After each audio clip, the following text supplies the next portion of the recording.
പ്രിയ ദൈവത്തിന്റെ മഹത്വം. ഈ വ്യാഴാഴ്ചയിൽ നമുക്ക് ഒരുമിച്ച് കൂടി വരുവാൻ തക്കവണ്ണം സ്വർഗത്തിലെ ദൈവം സഹായിച്ചതോർത്ത് ദൈവത്തിന് നന്ദിയോടെ സ്തോത്രം ചെയ്യുകയാണ്. നമ്മൾ വായിച്ച ആ സങ്കീർത്തനം അവിടെ ഇങ്ങനെയാണ്: അവൻ എന്നോട് പറ്റിയിരിക്കാൻ ഞാൻ അവനെ വിടുവിക്കും. ഇത്ര മനോഹരമായൊരു സങ്കീർത്തനമാണ്. പറ്റിയിരിക്കുന്നവരെ വിടുവിക്കുന്നവനായ ഒരു ദൈവം, ആ ദൈവത്തിന് ആശ്രയിക്കുന്നവരെ സഹായിക്കുന്നവനായ ഒരു ദൈവത്തെ കുറിച്ചാണ് സങ്കീർത്തനക്കാരൻ പറയുന്നത്. അങ്ങനെയാണെങ്കിൽ ഒരു സംഭവ കഥയോടെ ഓർപ്പിച്ച് വേഗത്തിൽ ഞാൻ വചനകേൾവിയിലേക്ക് കടന്നു വരുവാനായിട്ട് ആഗ്രഹിക്കുകയാണ്. ഒരു യൂറോപ്പിലുള്ള ഒരു സ്ഥലത്ത് ആൻസ് വിൻസെന്റ് എന്ന് പറയുന്ന ഒരു സഹോദരി കുടുംബമായി സന്തോഷമായി കഴിയുകയാണ്. പെട്ടെന്നാണ് വൈദ്യശാസ്ത്രം ഉപേക്ഷിക്കപ്പെടുവാൻ തക്കവണ്ണം ഇടയായ കാൻസർ രോഗം അവരെ പിടികൂടുവാൻ ഇടയായത്. കാൻസർ രോഗം അവരെ പിടികൂടി. എന്നാൽ പല ഓപ്പറേഷനൊക്കെ കഴിഞ്ഞു. ആ ഓപ്പറേഷനൊക്കെ കഴിഞ്ഞിട്ടും അവർക്ക് ഇനി സൗഖ്യം ലഭിക്കുവാൻ സാധ്യതയില്ല. ഏത് നിമിഷവും മരണം സംഭവിക്കുമെന്നുള്ളതായ ചിന്ത ആ ഡോക്ടർമാരാൽ കേൾക്കുവാനായിട്ട് ഇടയായി തീർന്നു. ആ സഹോദരിയുടെ ജീവിതത്തിൽ ദൈവമായി വാസ്തവമായ യഥാർത്ഥമായ ഒരു ബന്ധമില്ലാതിരുന്ന ഒരു സാഹചര്യം. അപ്പൊ ഞാന് ഇനി മരണത്തിലേക്ക് കടന്നു പോവുകയാണ്. മരണാനന്തരം എന്താണ് സംഭവിക്കുന്നതെന്ന് അവർക്ക് നിശ്ചയമില്ലായിരുന്നു. അവർ ക്രിസ്തീയ വിശ്വാസിയാണെങ്കിലും അവരുടെ മരണാനന്തരം എന്ത് സംഭവിക്കുമെന്ന് അവർക്ക് നിശ്ചയമില്ലായിരുന്നു. ഈ കാലങ്ങളിൽ അതുപോലെയുള്ള അനേക ആളുകളുണ്ട്. ഈ ലോകത്തിലെ ജീവിതത്തിനപ്പുറം ഒരു നിശ്ചയതയുണ്ടെന്ന് മനസ്സിലാക്കുവാൻ കഴിയാതെ ലോകത്തിന്റെ സന്തോഷത്തിലും മോഹത്തിലും ജീവിക്കുന്ന അനേകരെ കുറിച്ച് നമുക്ക് കാണുവാനായിട്ട് കഴിയും. അപ്പൊ ആ സഹോദരി ഒരു ദൈവദാസനുമായി സംസാരിക്കുവാനായിട്ട് ഇടയായിച്ചു. ഏതായാലും വൈദ്യശാസ്ത്രം നിങ്ങളെ ഉപേക്ഷിച്ചു, നിങ്ങൾക്ക് ഇനിയും മുന്നോട്ട് പോകുവാൻ കഴിയുകയില്ല എന്ന് വൈദ്യശാസ്ത്രം വിധി എഴുതുമ്പോൾ, മരുന്നിനോ രോഗത്തിനോ നിങ്ങളെ രക്ഷിപ്പാൻ കഴിയുകയില്ലെന്ന് വൈദ്യശാസ്ത്രം വിധി എഴുതുമ്പോൾ, നിങ്ങൾക്ക് ആ ഏക ആശ്രയമായി ഈ അഖിലാണ്ടത്തെ സൃഷ്ടിച്ചവരായ ദൈവത്തിന് മാത്രമേ കഴിയുകയുള്ളൂ എന്ന് നിങ്ങൾ വിശ്വസിക്കുന്നുവെങ്കിൽ നിങ്ങളുടെ ഹൃദയത്തിലേക്ക് ദൈവിക സമാധാനം കടന്നു വരുമെന്ന് പറയുവാനിടയായിട്ടു. എന്നിട്ട് അദ്ദേഹം ഒരു എക്സാമ്പിൾ ഇങ്ങനെ പറഞ്ഞു. യേശുക്രിസ്തുവിന്റെ ക്രൂശീകരണത്തിന് ശേഷം ശിഷ്യന്മാർ കഥകടച്ചിരിക്കെ അവരുടെ റൂമിൽ അവർ ഭയപ്പെട്ട് ഭൈതികരായി കഥകടച്ചിരിക്കെ യേശു അവരുടെ മുറിയിൽ കടന്നു വന്നിട്ട് അവരുടെ മധ്യം നിന്നുകൊണ്ട് പറഞ്ഞു, നിങ്ങൾക്ക് സമാധാനം. സഹോദരി, നിന്റെ ജീവിതത്തിലേക്ക് യേശുവിനെ നീ സ്വീകരിക്കുമെങ്കിൽ നിന്റെ ജീവിതത്തിൽ സമാധാനം ഉണ്ടാകുമെന്ന് പറയുവാനായിട്ട് ഇടയായിച്ചു. അവർക്കറിയാം ചില നാളുകൾ കഴിയുമ്പോൾ ലോകത്തിൽ നിന്ന് അവർ മാറ്റപ്പെടും. അവർ വേദപുസ്തകം വായിക്കുവാൻ തുടങ്ങി. ആമേൻ. പുതിയ നിയമമാണ് അവർ ആരംഭിച്ചത്. പുതിയ നിയമം വായിച്ചപ്പോൾ ഓരോ വാക്കുകളിലും ആമേൻ പ്രത്യാശ നിറയുന്നതായ വാക്കുകളാണ് അവർക്ക് അതിലൂടെ ലഭിക്കാനായിട്ട് ഇടയായി തീർന്നത്. ഒടുവിൽ അവർ വെളിപ്പാട് പുസ്തകത്തിലേക്ക് വന്നു. അതിന്റെ അവസാന ഭാഗത്തേക്ക് കടന്നു വന്നപ്പോ അവിടെ ഇങ്ങനെയാണ് രേഖപ്പെടുത്തിയിരിക്കുന്നത്: ഇതാ ഞാൻ വേഗം വരുന്നു. യേശു കർത്താവ് പറയുകയാണ്, ഇതാ ഞാൻ വേഗം വരുന്നു. ഉടനെ യോഹന്നാൻ നമ്മുടെയൊക്കെ പ്രതിനിധികളായി പറയുകയാണ്, ആമേൻ, യേശുവേ വരയണമേ. അപ്പൊ അവർക്കൊരു കാര്യം ബോധ്യമായി, എന്റെ യേശു വരാറായി. ഇനി എത്ര നാൾ എന്റെ ജീവിതം ഉണ്ടെന്ന് എനിക്കറിയില്ല. എന്നാൽ ഒന്ന് ഞാൻ അറിയുന്നു, എന്റെ ജീവിതം ആമേൻ, എനിക്ക് ഈ ഭൂമിയിൽ നരകം സൃഷ്ടിക്കുവാനായിട്ട് കഴിയും, എന്നാൽ ഈ ഭൂമിയിൽ എനിക്ക് സ്വർഗം സൃഷ്ടിക്കുവാൻ കഴിയും. അവർക്ക് വലിയൊരു വ്യത്യാസം അവരുടെ ജീവിതത്തിലുണ്ടായി. അവരോട് സംസാരിക്കുന്നവരോടൊക്കെ അവർ പുഞ്ചിരിയോടെ സന്തോഷത്തോടെ അവരുടെ രോഗത്തെ അവർ മറന്നുകൊണ്ട് സംസാരിക്കുവാനും ഇടപഴകുവാനും യേശുവിനെ കുറിച്ച് പറയുവാനും അവർക്ക് ദൈവം ഭാഗ്യം കൊടുത്തു. വേദനയുണ്ടെങ്കിലും പ്രയാസമുണ്ടെങ്കിലും അവരുടെ ഹൃദയത്തിലെ ദൈവിക സമാധാനം, യേശു ക്രിസ്തു കൊടുത്ത സമാധാനം അനേകരോട് ആ സുവിശേഷം പങ്കുവെക്കുവാൻ അവർക്ക് ദൈവം ഭാഗ്യം കൊടുത്തു. പ്രിയപ്പെട്ടവരെ, ചില നാളുകൾ കഴിഞ്ഞപ്പോൾ അവരുടെ ജീവിതത്തില് ആമേൻ അവരിങ്ങനെ ചിന്തിച്ചു, ഞാൻ മരിക്കുമ്പോൾ എനിക്ക് പുഞ്ചിരിച്ചുകൊണ്ട് മരിക്കണം. മരണം അവരെ പിടികൂടുകയാണ്. അവരുടെ പ്രിയപ്പെട്ടവരെല്ലാം അവരുടെ അടുത്ത് കൂടിയിട്ടുണ്ട്. എന്നാൽ അവർ പുഞ്ചിരിച്ചുകൊണ്ട്, നിങ്ങൾ ആരും എന്നെ ഓർത്ത് ഭാരപ്പെടേണ്ട ആവശ്യമില്ല, ഞാൻ ആമേൻ സ്വർഗീയ പരദീസയിലേക്ക് താൽക്കാലിക വിശ്രമത്തിനായിട്ട് കടന്നു പോവുകയാണ്. അതിനുശേഷം എന്റെ യേശു രണ്ടാമത് വീണ്ടും വരും, എന്നെ ചേർക്കും. അതുകൊണ്ട് എനിക്ക് നിങ്ങളോട് പറയാനുള്ളത്, നിങ്ങളും കടന്നു വരുവാൻ തക്കവണ്ണം ഒരുങ്ങണമേ എന്ന ആ സ്നേഹ വാക്ക് മാത്രമാണെന്ന് പറഞ്ഞുകൊണ്ട് അവർ പുഞ്ചിരിച്ചുകൊണ്ട് ഈ ലോകത്തിൽ നിന്ന് യാത്ര ചെയ്യുവാനായിട്ട് ഇടയായി തീർന്നു. അങ്ങനെയാണെങ്കിൽ സങ്കീർത്തനക്കാരൻ പറയുന്നു, എന്നോട് പറ്റിയിരുന്നാൽ ഞാൻ അവനെ വിടുവിക്കും. ഈ ലോകത്തിലെ പ്രയാസങ്ങളിലും വേദനകളിലും വിടുവിക്കുക മാത്രമല്ല, സാമ്പത്തിക ഞെരുക്കത്തിൽ നിന്നെ സഹായിക്കുക മാത്രമല്ല, നിന്റെ രോഗത്തിൽ അവൻ ഇറങ്ങി വന്ന് നിന്നെ ബലപ്പെടുത്തുക മാത്രമല്ല, എന്റെ കർത്താവ് നിനക്കായി ഒരുക്കുന്ന നിത്യതയിൽ അവൻ നിന്നെ കൊണ്ടുചെന്നെത്തിക്കുമെന്നുള്ള പ്രത്യാശ നമ്മുടെ ഹൃദയത്തിൽ ദൈവം നൽകുകയാണ്. അതുകൊണ്ട് ആമേൻ, ദൈവത്തോട് പറ്റിയിരിക്കുവാൻ ഈ വചന കേൾവി നമ്മളെ ഇടയാക്കട്ടെ. ഭൂമിയിൽ എന്തെല്ലാം സംഭവിക്കട്ടെ, ആമേൻ, ലോകം എന്തെല്ലാം പറയട്ടെ, എന്നാൽ ക്രിസ്തുവിനോടുകൂടെ ചേർന്ന് പറ്റിയിരിക്കുവാൻ, നമ്മുടെ ദൈവത്തോട് പറ്റിയിരിക്കുവാൻ കഴിഞ്ഞാൽ അവൻ നമ്മളെ വിടുവിക്കുക മാത്രമല്ല, ഈ ലോകത്തിലെ ജീവിതത്തിൽ നിന്ന് അവൻ നിത്യമായ ഒരു സ്വർഗം നമുക്ക് ഒരുക്കി വെച്ച് നമ്മളെ കാത്തിരിക്കുന്നവനാണ് നമ്മുടെ ദൈവം. അങ്ങനെയാണെങ്കിൽ ഓരോ വിശ്വാസവും അറിഞ്ഞിരിക്കേണ്ട 7 ദിവസങ്ങളുണ്ട് തിരുവഴുത്തില്. അതിൽ 1-2 ദിവസങ്ങളെ ഞാൻ പറഞ്ഞുകൊണ്ട് വേഗത്തിൽ മുന്നോട്ട് പോകുവാനായിട്ട് ഞാൻ ആഗ്രഹിക്കുകയാണ്. ഒന്നാമത്തെ ദിവസം എന്ന് പറയുന്നത് അത് യേശുവിന്റെ ദിവസമാണ്. ഞാൻ ഓർപ്പിക്കട്ടെ, അത് കഴിഞ്ഞു പോയിരിക്കുകയാണ്. യോഹന്നാന്റെ സുവിശേഷം 8-ാം അധ്യായം 56-ാം വാക്യം നമുക്ക് വായിക്കാം. യേശു അവരോട്, നിങ്ങളുടെ പിതാവായ അബ്രഹാം എന്റെ ദിവസം കാണും എന്നുള്ളത് കൊണ്ട് ഉല്ലസിച്ചു, അവൻ കണ്ടു സന്തോഷിച്ചുമിരിക്കുന്നു എന്ന് ഉത്തരം പറഞ്ഞു. പ്രിയപ്പെട്ടവരെ, ഈ വചനത്തിൽ നമുക്ക് എന്താ മനസ്സിലാക്കുവാനായിട്ട് കഴിയുന്നത്? നിങ്ങളുടെ പിതാവായ അബ്രഹാം എന്റെ ദിവസം കാണുമെന്നുള്ളത് കൊണ്ട് അവൻ ഉല്ലസിച്ചു, അവൻ കണ്ട് സന്തോഷിച്ചിരിക്കുന്നു എന്ന് ഉത്തരം പറഞ്ഞു. ശിഷ്യന്മാരോടായിട്ട് കർത്താവ് ഓർപ്പിക്കുക. ഞാൻ ആ വിഷയത്തിലേക്ക് കടന്നു വരുവാൻ ആഗ്രഹിക്കുന്നില്ല. എന്നാൽ പ്രിയപ്പെട്ടവരെ, എന്താണ് ഇതിന്റെ കാതലായ അർത്ഥം? അതെ, യേശു പറയുകയാണ്, തന്റെ ഐഹിക വാസക്കാലത്തെയാണ് ഇത് കാണിക്കുന്നത്. അപ്പൊ അബ്രഹാം പിതാവ് ആമേൻ തന്റെ ചാർച്ചക്കാരെയും പ്രതിഭവനത്തെയും വിട്ട് തന്നെ കാണിപ്പാനിരിക്കുന്ന ദേശത്തോട്ട് താൻ യാത്രയാകുമ്പോൾ, അതായത് സ്വർഗീയ കനാനിലേക്കുള്ള യാത്രയാണ്. എന്നാൽ ഈ ലോകത്തിലെ കനാനും അവന് കൊടുക്കാമെന്ന് പറഞ്ഞിട്ടുണ്ട്. ആമേൻ. അങ്ങനെയാണെങ്കിൽ അവനോട് ഭയപ്പെടേണ്ട എന്ന് പറഞ്ഞ് അവനെ വിളിച്ചിറക്കിയ കർത്താവ്, ആമേൻ, ദൈവത്തിന് സ്തോത്രം. അവന്റെ ഉള്ളിൽ ഒരാഗ്രഹം ഉണ്ടായിരുന്നു. കാലദീർഘമെങ്കിൽ ആമേൻ, ഇതാ ലോകത്തിന്റെ പാപത്തെ ചുമക്കുന്ന ദൈവത്തിന്റെ കുഞ്ഞാട് എനിക്ക് വേണ്ടി യാഗമായി തീർന്നിട്ട് എന്നെ വീണ്ടെടുക്കേണ്ടതിന് തന്റെ ഐഹിക വാസക്കാലം ഈ ഭൂമിയിൽ കഴിക്കുമെന്ന് ആമേൻ അബ്രഹാം പിതാവിന് നല്ല നിശ്ചയമുണ്ടായിരുന്നു. അതുകൊണ്ടാണ് ശിഷ്യന്മാരോട് പറഞ്ഞത്, എന്റെ ഐഹിക ജീവകാലത്ത് ഈ ദിവസങ്ങൾ, ചില ദിവസങ്ങളുടെ കഴിയുമ്പോൾ അത് കഴിഞ്ഞു പോവുകയാണ്. നമുക്കറിയാം, ദിവസങ്ങളിൽ എല്ലാ ക്രിസ്തീയ വിശ്വാസികളും കർത്താവിന്റെ മരണത്തെ അല്ല കർത്താവിന്റെ ജനനത്തെയും കർത്താവിന്റെ ആമേൻ 3 വർഷം 30-ാമത്തെ വയസ്സിലെ പരസ്യ ശുശ്രൂഷയെയും താന് പൈശാചികനാൽ പരീക്ഷിക്കപ്പെടുന്ന കാര്യങ്ങളും ഒക്കെ അന്ന് അയവിറക്കിക്കൊണ്ട് മുന്നോട്ട് പോയൊരു കാലഘട്ടമായിരുന്നു. അതിനുശേഷം നമുക്കറിയാം, 3.5 വർഷക്കാലം തന്റെ ഐഹിക ശുശ്രൂഷ കാലത്തെ കുറിച്ച് അബ്രഹാം കണ്ടതുപോലെ തന്റെ ശിഷ്യന്മാരെ പറഞ്ഞ് മനസ്സിലാക്കിയിരുന്നു.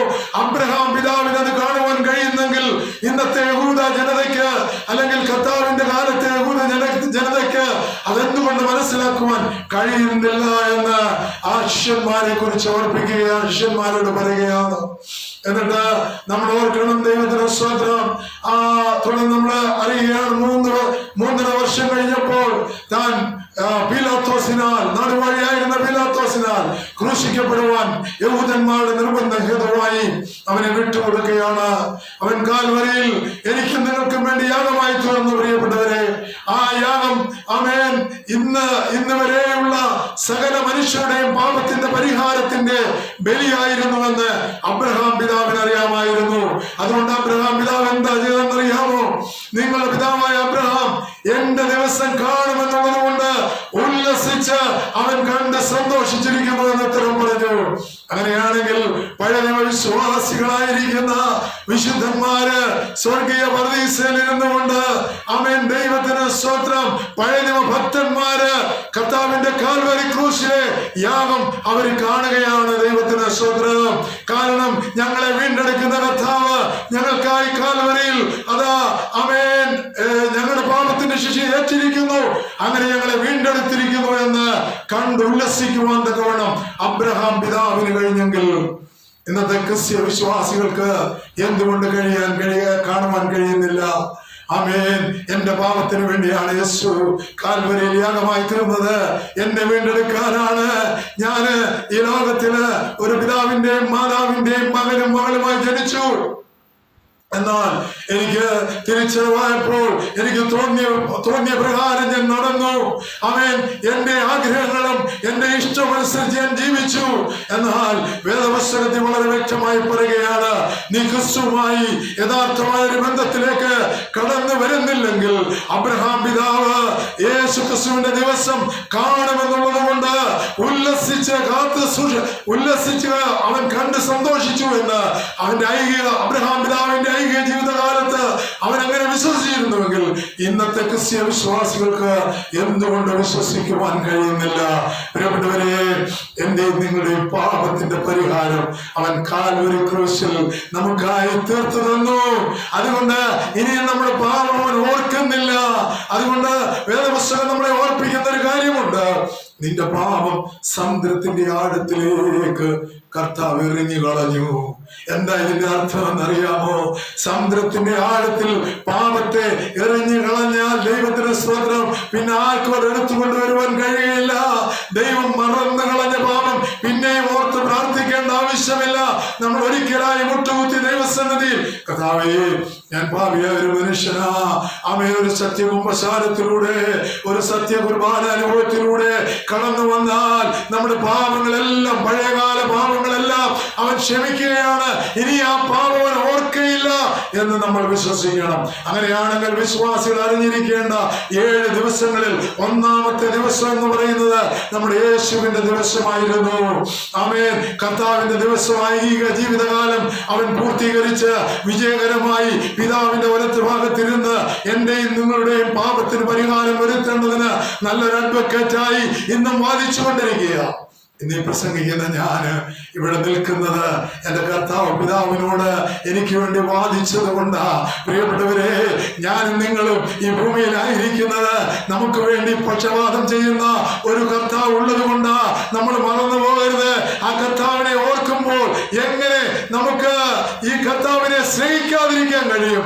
സങ്കീർത്തനത്തിൽ ഓർപ്പിച്ചതുപോലെ അവൻ എന്നോട് പറ്റിയിരിക്കാൻ ഞാൻ അവനെ വിടുവിക്കും. അവനോട് പറ്റി ചേർന്നിരുന്നാൽ അബ്രഹാം പിതാവ് ആ യേശുവിന്റെ ദിവസം കാണുമെന്നുള്ളത് കൊണ്ട് ഉല്ലസിച്ച് അവർ സന്തോഷിച്ചതുപോലെ ഇനിയും കർത്താവിന്റെ 2ാമത്തെ വരവിന് അവയെ നമുക്ക് ഉല്ലസിക്കുവാൻ തക്കവണ്ണം കഴിയും. ഐക്യ ജീവിതകാലത്ത് ഇന്നല്ലെങ്കിൽ നാളെ എന്റെ അരുമനാഥൻ മധ്യാകാശത്ത് വരും, എന്നെ ചേർക്കുമെന്നുള്ള പ്രത്യാശ നമ്മുടെ ഹൃദയത്തിൽ ഉണ്ടാകുവാൻ തക്കവണ്ണം ഈ വചനങ്ങൾ വഴിയാകട്ടെ. അങ്ങനെയാണെങ്കിൽ 1ാമത്തെ ദിവസം കഴിഞ്ഞു പോയിരിക്കുന്നു. അത് യേശുവിന്റെ 33.5 വർഷത്തെ ഈ ലോകത്തിലെ ജീവിതമായിരുന്നു എന്ന് നമുക്ക് കാണുവാനായിട്ട് കഴിയുകയാണ്. യോഹന്നാന്റെ സുവിശേഷം 8-ാം അധ്യായം 57, 58, 59 വാക്യങ്ങളിലൂടെ നമുക്കൊന്ന് വായിക്കാം. യോഹന്നാന്റെ സുവിശേഷം 8-ാം അധ്യായം 57, 58, 59 വാക്യങ്ങൾ. യഹൂദന്മാർ അവനോട്, നിനക്ക് 50 വയസ്സായിട്ടില്ല, നീ അബ്രഹാമിനെ കണ്ടിട്ടുണ്ടോ എന്ന് ചോദിച്ചു. യേശു അവരോട്, ആമേൻ ആമേൻ ഞാൻ നിങ്ങളോട് പറയുന്നു, അബ്രഹാം ജനിച്ചതിന് മുമ്പേ ഞാൻ ഉണ്ട് എന്ന് പറഞ്ഞു. അപ്പോൾ അവർ അവനെ എറിവാൻ കല്ലെടുത്തു. യേശുവോ മറഞ്ഞ് ദേവാലയം വിട്ടുപോയി. യഹൂദന്മാർ കർത്താവിനോട് ചോദിക്കുകയാണ്, നിനക്ക് 50 വയസ്സായിട്ടില്ല? നിനക്ക് 50 വയസ്സായിട്ടില്ല. നമുക്കറിയാം കർത്താവിന് 33 തിരുവയസ്സിൽ എനിക്കും നിങ്ങൾക്കും വേണ്ടി അവന്റെ ജീവൻ ബലിയർപ്പിച്ചു. ആമേൻ. ദൈവത്തിന് സ്തോത്രം. 50 വയസ്സായിട്ടില്ല. നീ അബ്രഹാമിനെ കണ്ടിട്ടുണ്ടോ എന്ന് ചോദിച്ചു. നമ്മുടെ കർത്താവ് യേശു ക്രിസ്തുവിനോട് യഹൂദന്മാർ ചോദിക്കുന്ന ഒരു ചോദ്യമാണ്, നീ അബ്രഹാമിനെ കണ്ടിട്ടുണ്ടോ എന്ന്. യേശു അവരോട്, ആമേൻ ആമേൻ ഞാൻ നിങ്ങളോട് പറയുന്നു, ആമേൻ ആമേൻ ഞാൻ നിങ്ങളോട് പറയുന്നു, അബ്രഹാം അബ്രഹാം ജനിച്ചതിന് മുമ്പേ ഞാനുണ്ട് എന്ന് പറഞ്ഞു. കണ്ടോ, അബ്രഹാം ജനിച്ചതിന് മുൻപേ ഞാനുണ്ട് എന്ന് പറഞ്ഞു. എന്ന് പറഞ്ഞാൽ നമ്മുടെ കർത്താവ് ലോക സ്ഥാപനത്തിന് മുൻപേ സ്വർഗത്തിലുള്ളവനായിരുന്നു. പിതാവും പുത്രനും പരിശുദ്ധ റൂഹായും ഏക ദൈവമായിരുന്നു.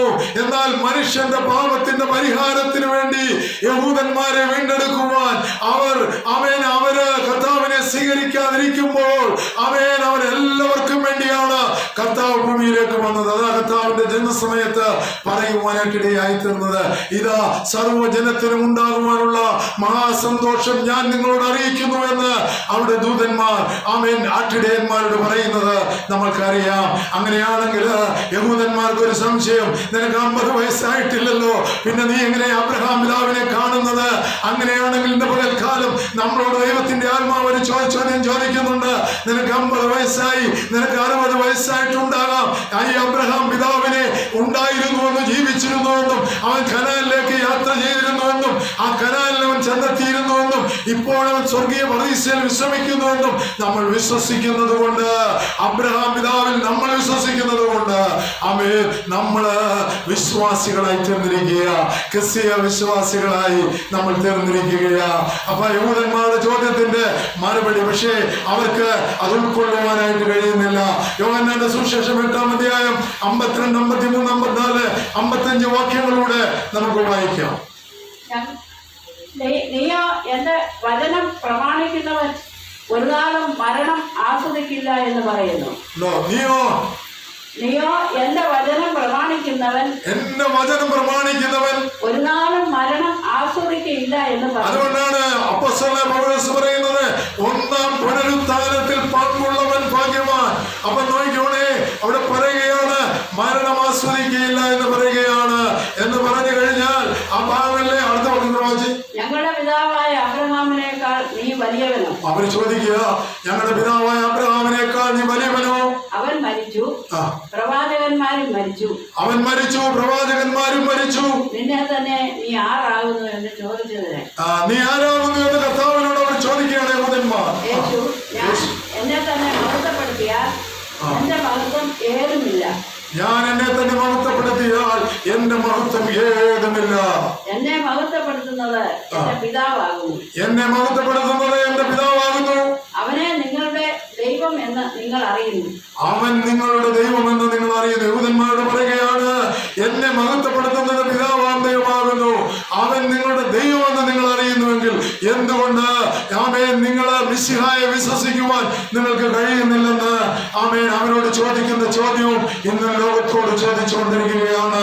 ഉൽപ്പത്തി 3:15 നമ്മൾ കടന്നു വരുമ്പോ ക്രിസ്തുവിനെ കുറിച്ച് വളരെ വ്യക്തമായി പറയുന്നുണ്ട്.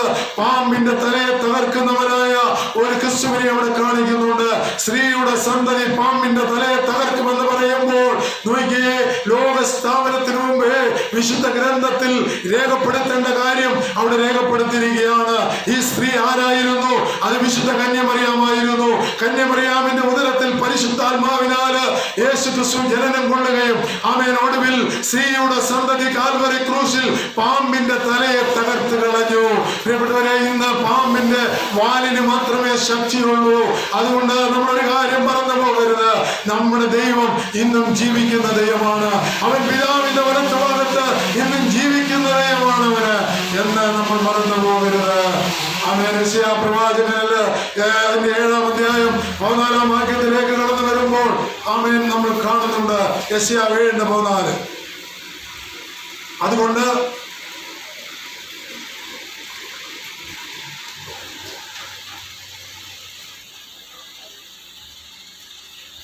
അതുകൊണ്ട് കർത്താവ് തന്നെ നിങ്ങൾക്ക് ഒരു അടയാളം തരും. കന്യക ഗർഭിണിയായി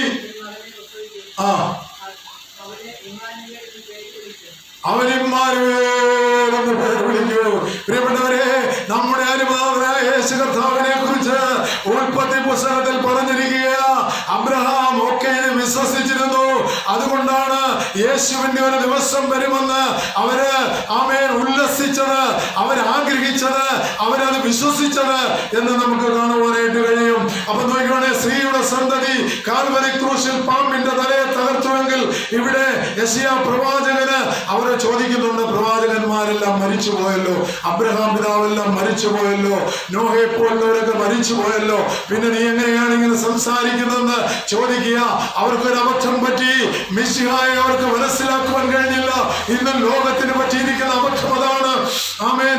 സകല ഒന്നാം ആദാമായിരുന്ന ആമേൻ ദൈവത്തിന് സ്തോത്രം, ആ ആദാം പാപം ചെയ്ത് സകല മനുഷ്യരും പാപികളായി തീർന്നപ്പോൾ രണ്ടാമതാമായ യേശു ക്രിസ്തു കാലദിവസങ്ങൾ കടന്നു വന്ന് സകല മനുഷ്യരെയും പാപത്തിന് വേണ്ടി അവൻ യാഗമായി തീരുമെന്ന് ഇന്നും ലോകത്തിന് വിശ്വസിക്കുവാൻ കഴിയാതിരിക്കുമ്പോൾ ഹല്ലേലൂയ, വിശ്വസിക്കുന്ന ദൈവമക്കൾക്കായി ഞാൻ സ്തോത്രം പറയുക.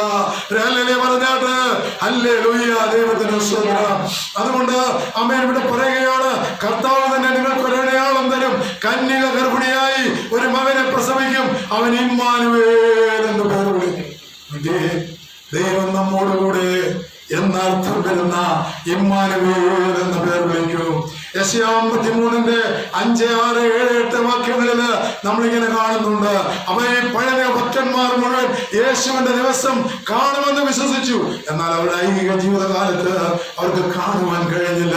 എന്നാൽ ഇവർ സ്വർഗീയ പരിസരയിരുന്നു കൊണ്ട് ഇതെല്ലാം കണ്ട് മനസ്സിലാക്കുവാൻ തക്കവണ്ണം, സന്തോഷിപ്പാൻ തക്കവണ്ണം അവർക്കിടയായി തീർന്നു. ആമേൻ. വായിക്കാം. എന്നാൽ അവൻ നമ്മുടെ അതിക്രമങ്ങൾ നിമിത്തം മുറിവേറ്റും. കണ്ടോ, അവിടെ പറയുകയാണ്, യേശു കർത്താവ് മുറിവേറ്റത് എന്തിനാ? ഞാനും നിങ്ങളും കാട്ടിക്കൂട്ടിയ അതിക്രമ നിമിത്തം അവൻ മുറിവേറ്റു. നമ്മുടെ അകൃത്യങ്ങൾ നിമിത്തം തകർന്നിരിക്കുന്നു. നമ്മുടെ അകൃത്യങ്ങൾ നിമിത്തം അവൻ തകർന്നിരിക്കുന്നു. നമ്മുടെ സമാധാനത്തിനായുള്ള ശിക്ഷ അവന്റെ മേലായി, അവന്റെ അടിപ്പിണരുകളാൽ നമ്മുടെ സമാധാനത്തിനായുള്ള ശിക്ഷ അവന്റെ മേലായി, അവന്റെ അടിപ്പിണരാൽ നമുക്ക് സൗഖ്യം വന്നിരിക്കുന്നു. അപ്പൊ നോക്കിക്കോണേ, അവൻ തകർന്നത് എന്റെ നിങ്ങളുടെ അകൃത്യ നിമിത്തമാ. ആമേൻ. അവൻ ഇത്രമാത്രം ക്രൂശീകരണത്തിലൂടെ അനുഭവിച്ച കഷ്ടത, ലോക മനുഷ്യർ ചെയ്ത പാപത്തിന്റെ പരിഹാരത്തിന് വേണ്ടി അവൻ അനുഭവിച്ചതാ. അവൻ ഒരേ സമയം ദൈവവും ഒരേ സമയവും മനുഷ്യനുമായിരുന്നു. ആയതുകൊണ്ട് എന്റെ കർത്താവ് ദൈവത്തിന്റെ സ്തോത്രം, ആ വേദനകൾ അനുഭവിക്കുമ്പോൾ എന്നെയും നിങ്ങളെയും ഓർത്തു എന്ന് നമ്മൾ മറന്നു പോകരുത്. അതുകൊണ്ടാണ് ഈ തലമുറയിൽ ജീവിക്കുന്ന നമ്മളെ ഒന്ന് കാണുവാൻ, നമ്മളെ ഒന്ന് മനസ്സിലാക്കുവാൻ, ആമേൻ, നമുക്ക് കർത്താവിനെ ഒന്ന് കാണുവാൻ, കർത്താവിനെ മനസ്സിലാക്കുവാൻ, പിതാവിനാൽ ആകർഷിക്കുവാൻ നമുക്ക് ഭാഗ്യം തന്നത്. അതുകൊണ്ട് വേദപുസ്തകം പറയുന്നു, പിതാവിനാൽ ആകർഷിക്കപ്പെടാതെ ആരും പുത്രനെ കാണുകയില്ല. അപ്പൊ അതെങ്ങനെയാ സാധിക്കുന്നത്? പ്രിയപ്പെട്ടവരെ, നമ്മൾ വചനം കേൾക്കൂ, നമ്മൾ വേദപുസ്തകം വായിക്കൂ, നമ്മൾ ദേവാലയങ്ങളിൽ ഏവെങ്കിലും പുരോഹിതന്മാർ വായിച്ച് അതിന്റെ അർത്ഥം നമുക്ക് മനസ്സിലാക്കി തരും. ആ സന്ദർഭങ്ങളിൽ നമുക്കൊരു കാര്യം മനസ്സിലാവും, നമ്മുടെ യേശു കർത്താവ് ആമേൻ, അവൻ മുൻപേ ഉണ്ടായിരുന്നവനാ, ലോകസ്ഥാപനത്തിന് മുമ്പേ അവൻ ഉണ്ടായിരുന്നവനാ. മാത്രമല്ല ആമേൻ, നമുക്കൊരു കാര്യം കൂടെ ബോധ്യമാകും, അവൻ ഭൂമിയിൽ നമുക്കായി മരിച്ചവനാണെന്ന് മനസ്സിലാകും. ഭൂമിയിൽ എന്റെ പാപത്തിന് വേണ്ടി അവന് കാൽവരി ക്രൂശിൽ ജീവൻ ബലിയർപ്പിച്ചവനാണെന്ന് മനസ്സിലാകും. അങ്ങനെ നമ്മൾ യേശുവിൽ വിശ്വസിക്കുകയാണ് ചെയ്യുന്നത്. പക്ഷേ നമ്മൾ വിശ്വസിക്കുമ്പോൾ നമുക്ക് മനസ്സിലാവും, നമ്മുടെ തിരിച്ചറിവിന് മുമ്പുള്ള കാലഘട്ടങ്ങളിൽ ഞാനും നിങ്ങളും ചെയ്തിട്ടുള്ള എല്ലാ അകൃത്യങ്ങളും അവന്റെ ശരീരത്തിന്മേൽ അവൻ വഹിക്കേണ്ടതായിട്ട് വന്നു. ആ അകൃത്യം വഹിച്ചത് കൊണ്ട് നമ്മുടെ പാപം അവൻ ക്ഷമിച്ചു തന്നിരിക്കുക. അതുകൊണ്ടാണ് യോഹന്നാൻ അപ്പോസ്തലൻ പറയുന്നത്, നിങ്ങളുടെ പാപങ്ങളെ അവനോട് ഏറ്റു പറയുന്നുവെങ്കിൽ അവൻ നമ്മോട് സകല പാപങ്ങളെയും ക്ഷമിച്ച് സകല അനീതിയും പോക്കി നമ്മെ ശുദ്ധീകരിപ്പാൻ തക്കവണ്ണം അവൻ വിശ്വസ്തനും നീതിമാനുമാകുന്നു. നമ്മുടെ കർത്താവിനെ കുറിച്ച് പറയുക, അവൻ വിശ്വസ്തനും നീതിമാനുമാകുന്നു. നിങ്ങളുടെ പാപങ്ങളോട് ഏറ്റു പറയുന്നുവെങ്കിൽ അവൻ നമ്മോട് സകല പാപങ്ങളെ ക്ഷമിച്ച് അവൻ നമ്മളെ നീതീകരിക്കുന്ന ഹൃദയമായിരിക്കുന്നു എന്ന് അവിടെ ഓർപ്പിക്കുകയാണ്. ദൈവത്തിന് സ്തോത്രം. അപ്പം പിതാക്കന്മാർ ആമേൻ യേശുവിന്റെ ദിവസം നമ്മളിന്ന്, അതായത് മുൻകാലങ്ങളിൽ യേശുവിന്റെ 2000 വർഷങ്ങൾക്ക് മുമ്പ് വാങ്ങിപ്പോയ എല്ലാ ആമേൻ വിശുദ്ധന്മാരായിട്ടുള്ള എല്ലാ ആളുകളും ആത്മീയ പിതാക്കന്മാരും ആമേൻ 2000 വർഷങ്ങൾക്ക് മുമ്പ് ഈ ലോകത്തിൽ നിന്ന് വാങ്ങിപ്പോയ എല്ലാവരും ആഗ്രഹിച്ചിരുന്ന ഒരു കാര്യമുണ്ട്. യേശുവിന്റെ ദിവസം ഒരു ദിവസം വരും, അന്ന് ഞങ്ങളുടെ പാപത്തിന് പരിഹാരം വരുത്തും. അതുകൊണ്ടാണ് പഴയ നിയമ യാഗം എല്ലാം അതിന്റെ നിഴലായിരുന്നു. ആട്ടുകൊറ്റനെ കൊന്നാല്, കാളയെ കൊന്നാൽ, യാഗമർപ്പിച്ചാൽ പാപം ക്ഷമിക്കുമായിരുന്നു. എന്നാൽ പാപം ക്ഷമിച്ചു കഴിഞ്ഞാലും പിന്നെ അവൻ പാപം ചെയ്യുമ്പോൾ അവൻ മരണയോഗ്യനായി തീരുകയായിരുന്നു. എന്നാൽ ഇപ്പൊ നമ്മൾ ഓർക്കേണ്ട ഒരു സംഗതി, കർത്താവ് നമ്മുടെ പാപം ശരീരത്തിൽ വഹിച്ചുകൊണ്ട് കാൽവരി ക്രൂശിൽ നമ്മളെ വീണ്ടെടുത്തത് കൊണ്ട് നമ്മുടെ പാപം അവൻ ക്ഷമിച്ച് തന്നിരിക്കുകയാണ്. യെശയ്യാ പ്രവചനം നമ്മൾ വായിച്ചല്ലോ. ആമേൻ. അവൻ നമ്മുടെ അകൃത്യങ്ങളെ ചുമന്നുകൊണ്ട് ആ വേദന സഹിച്ചുകൊണ്ട് അവന് മുൻപോട്ട് പോയി. ആമേൻ. അതേ സങ്കീർത്തനം 22:7 പറയുന്നു, എന്നെ കാണുന്നവർ ആമേൻ എന്നെ കാണാതെ വണ്ണം മുഖം മറച്ചുകൊണ്ട് അവർ പോയി എന്ന് അവിടെ രേഖപ്പെടുത്തിയിരിക്കുകയാണ്.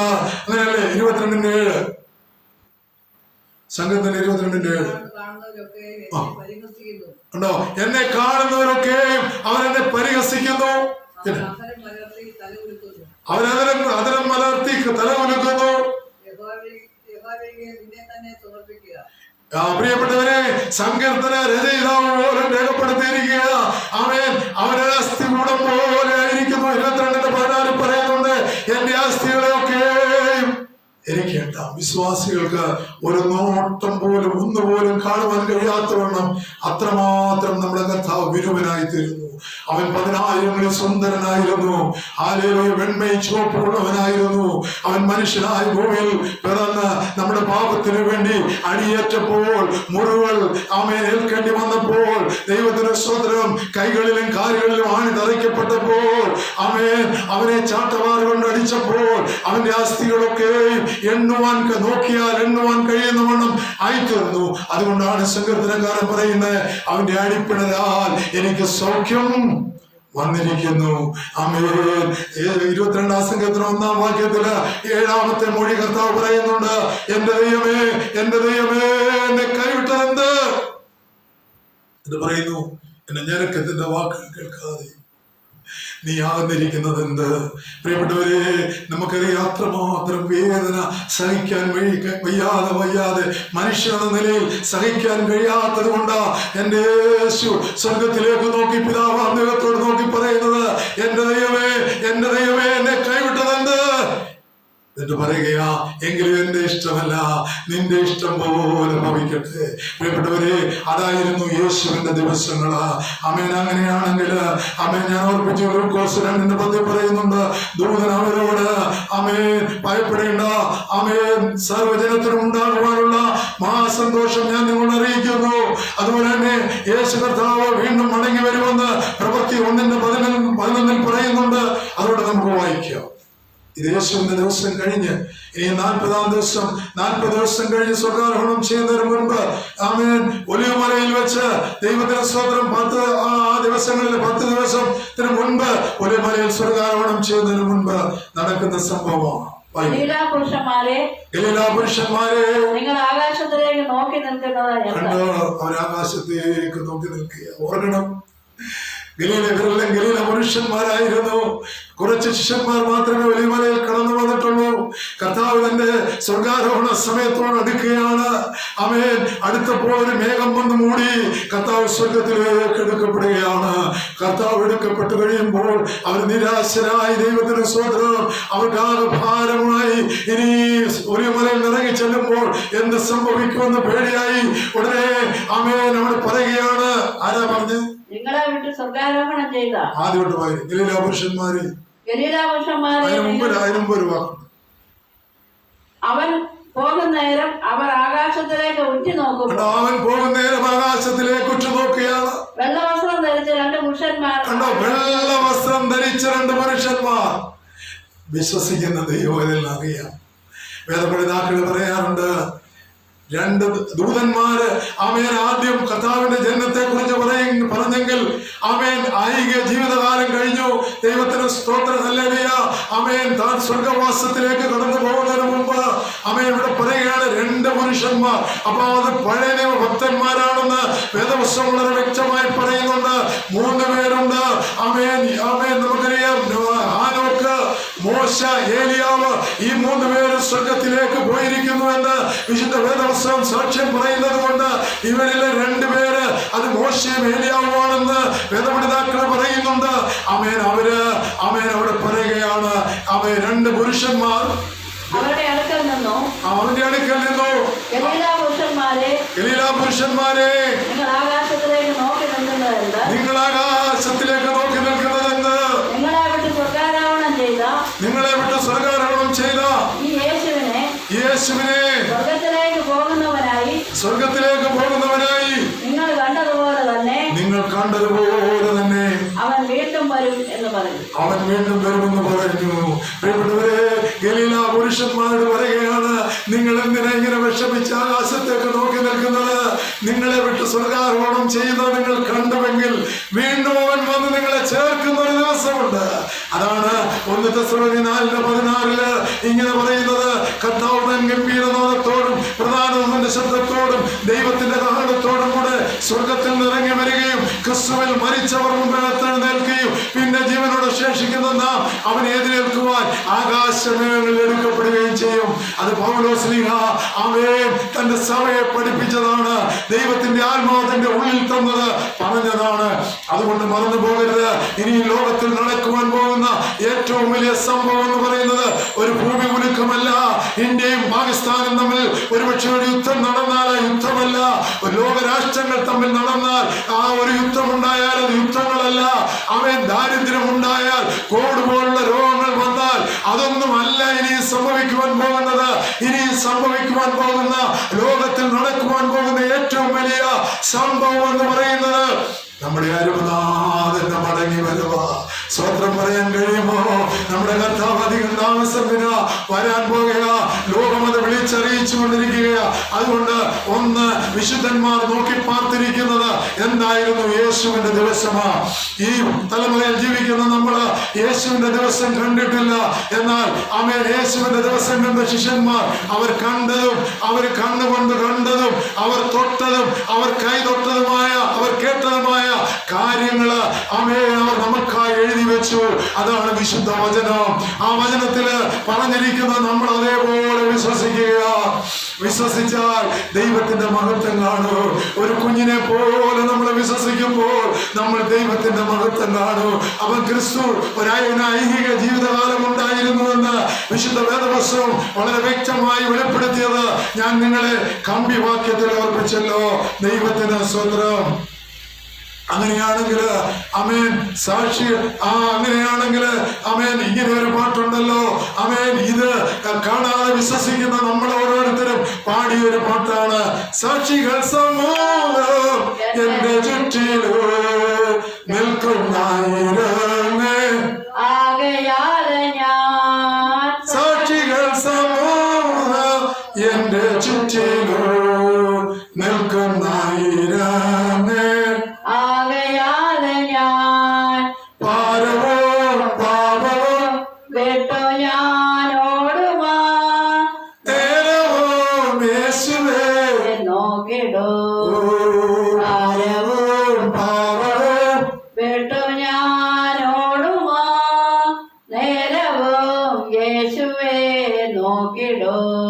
സിയോൻ സഞ്ചാരി ഞാൻ യേശുവിൽ ചാരി ഞാൻ പോകുന്നു കുരിശിന്റെ പാതയിൽ. അങ്ങനെയാണെങ്കിൽ യേശുവിന്റെ ഒന്നാമത് വിശ്വാസികൾ ഓർക്കണം, യേശുവിനൊരു ദിവസം ഉണ്ടായിരുന്നുവെന്ന് അബ്രഹാം പിതാവ് വിശ്വസിക്കുകയും അത് കണ്ട് അവരാ ജീവിതകാലത്ത് ഐഹിക ജീവിതകാലത്ത് അബ്രഹാം ആമേൻ സന്തോഷിക്കുകയും ചെയ്തുവെന്ന് നമ്മൾ കണ്ടു. യോഹന്നാൻ 8:56 യേശു തന്നെ പറഞ്ഞതായിട്ട് നമ്മൾ കണ്ടു. അതെ, നിങ്ങളുടെ പിതാവായ അബ്രഹാം എന്റെ ദിവസം കാണുമെന്നും അത് കണ്ടുകൊണ്ട് ഉല്ലസിച്ചുവെന്നും നിങ്ങൾ വിശ്വസിക്കുന്നില്ലയോ? അവരെന്നത് വിശ്വസിച്ചിരുന്നു. അതാണ് എന്റെ ഐഹിക ജീവിതകാലം. അങ്ങനെയാണെങ്കിൽ പ്രിയപ്പെട്ടവരെ, നമ്മുടെ ജീവിതത്തില് ഭാരവും പാപവും വിട്ട് യേശുവിന്റെ മുഖത്ത് നോക്കി ഓടുന്നവരാണ് വിശ്വാസികള്. പ്രതികൂലങ്ങളോ പ്രതിസന്ധികളോ ആമേൻ ഈശാൻ മൂലനോ അവരുടെ നേരെ ആഞ്ഞടിച്ചാൽ അവർ ഭയപ്പെടുകയില്ല. ഒരുപക്ഷെ മരണത്തെ മുഖാമുഖമായി അഭിമുഖീകരിക്കുമ്പോഴും അവർക്ക് ഭയപ്പെടുവാൻ കഴിയുകയില്ല. കാരണം എന്നാ എന്നാന്നറിയാമോ? അവർ യേശുവിനെ അനുഗമിക്കുന്നവരാ. അവർക്ക് പ്രത്യുത്തരമായി ഒന്നും പറയാൻ കഴിയുകയില്ല. അവരെ പരിഹസിക്കുന്നവരോട് അവർക്കൊന്നും പറയാൻ കഴിയുകയില്ല. കാരണം യേശു കാണിച്ചു തന്ന മാതൃകയാണ് തന്നെയാ. ദൈവത്തിന് സ്തോത്രം. അപ്പൊ ഞാന് കമ്പിവാക്യത്തിൽ ഓർപ്പിച്ചു, നമ്മുടെ യേശുവിന്റെ ഐഹിക ജീവിതകാലം കാണുമെന്ന് അബ്രഹാം വിശ്വസിച്ചിരുന്നുവെങ്കിൽ ഇന്ന് ജീവിക്കുന്ന നമുക്ക് ഒരു കാര്യം ബോധ്യമായി. യേശു ജനിച്ചവനായിരുന്നു, അവൻ ജീവിച്ചവനായിരുന്നു, അവൻ മരിച്ചവനായിരുന്നു, അവൻ ഉയർത്തെഴുന്നേറ്റവനായിരുന്നു. ഇനിയും ആമേൻ 40 നാൾ കഴിയുമ്പോൾ അവൻ സ്വർഗാരോഹണം ചെയ്ത് പിതാവിന്റെ വലത്തുഭാഗത്തേക്ക് പോകുന്നവനാണെന്ന് ഒരു വിശ്വാസിക്ക് അറിയാം. എന്നാൽ ഈ ലോകത്തിന്റെ ദുഷ്ടപ്രഭു അനേകരുടെ ഹൃദയത്തെ കഠിനപ്പെടുത്തിക്കൊണ്ടിരിക്കുന്ന ഒരു കാലഘട്ടമാണ്. അവൻ ആരെ വിഴുങ്ങേണ്ടുവെന്ന് അലറിക്കൊണ്ട് ലോകം മുഴുവൻ ചുറ്റി സഞ്ചരിച്ചു കൊണ്ടിരിക്കുകയാ. എന്നാൽ ഒരു കാര്യം മറന്നു പോകരുത്, അവൻ ഏറ്റവും കൂടുതൽ തെറ്റിക്കുവാൻ ആഗ്രഹിക്കുന്നത് വിശ്വാസികളെയാ. കാരണം വിശ്വാസികൾ ക്രിസ്തുവിനെ നോക്കി യാത്ര ചെയ്യുന്നത് കൊണ്ട് അവരെ പിന്മാറ്റത്തിലേക്ക് കൊണ്ടുപോകാൻ ഇന്ന് ലോകത്തിന്റെ പൈശാചികൻ ശ്രമിച്ചുകൊണ്ടിരിക്കുമ്പോൾ, പ്രിയപ്പെട്ടവരെ, ഞാനും നിങ്ങളും അവന്റെ ചതിക്കുഴിയിൽ വീണ് നമ്മുടെ ജീവിതം നഷ്ടപ്പെടുത്തരുത്. സങ്കീർത്തനക്കാരൻ പറഞ്ഞു, ഒരു മനുഷ്യന്റെ ആയുസ് 70 സംവത്സരം, ഏറെയാൽ 80 സംവത്സരം.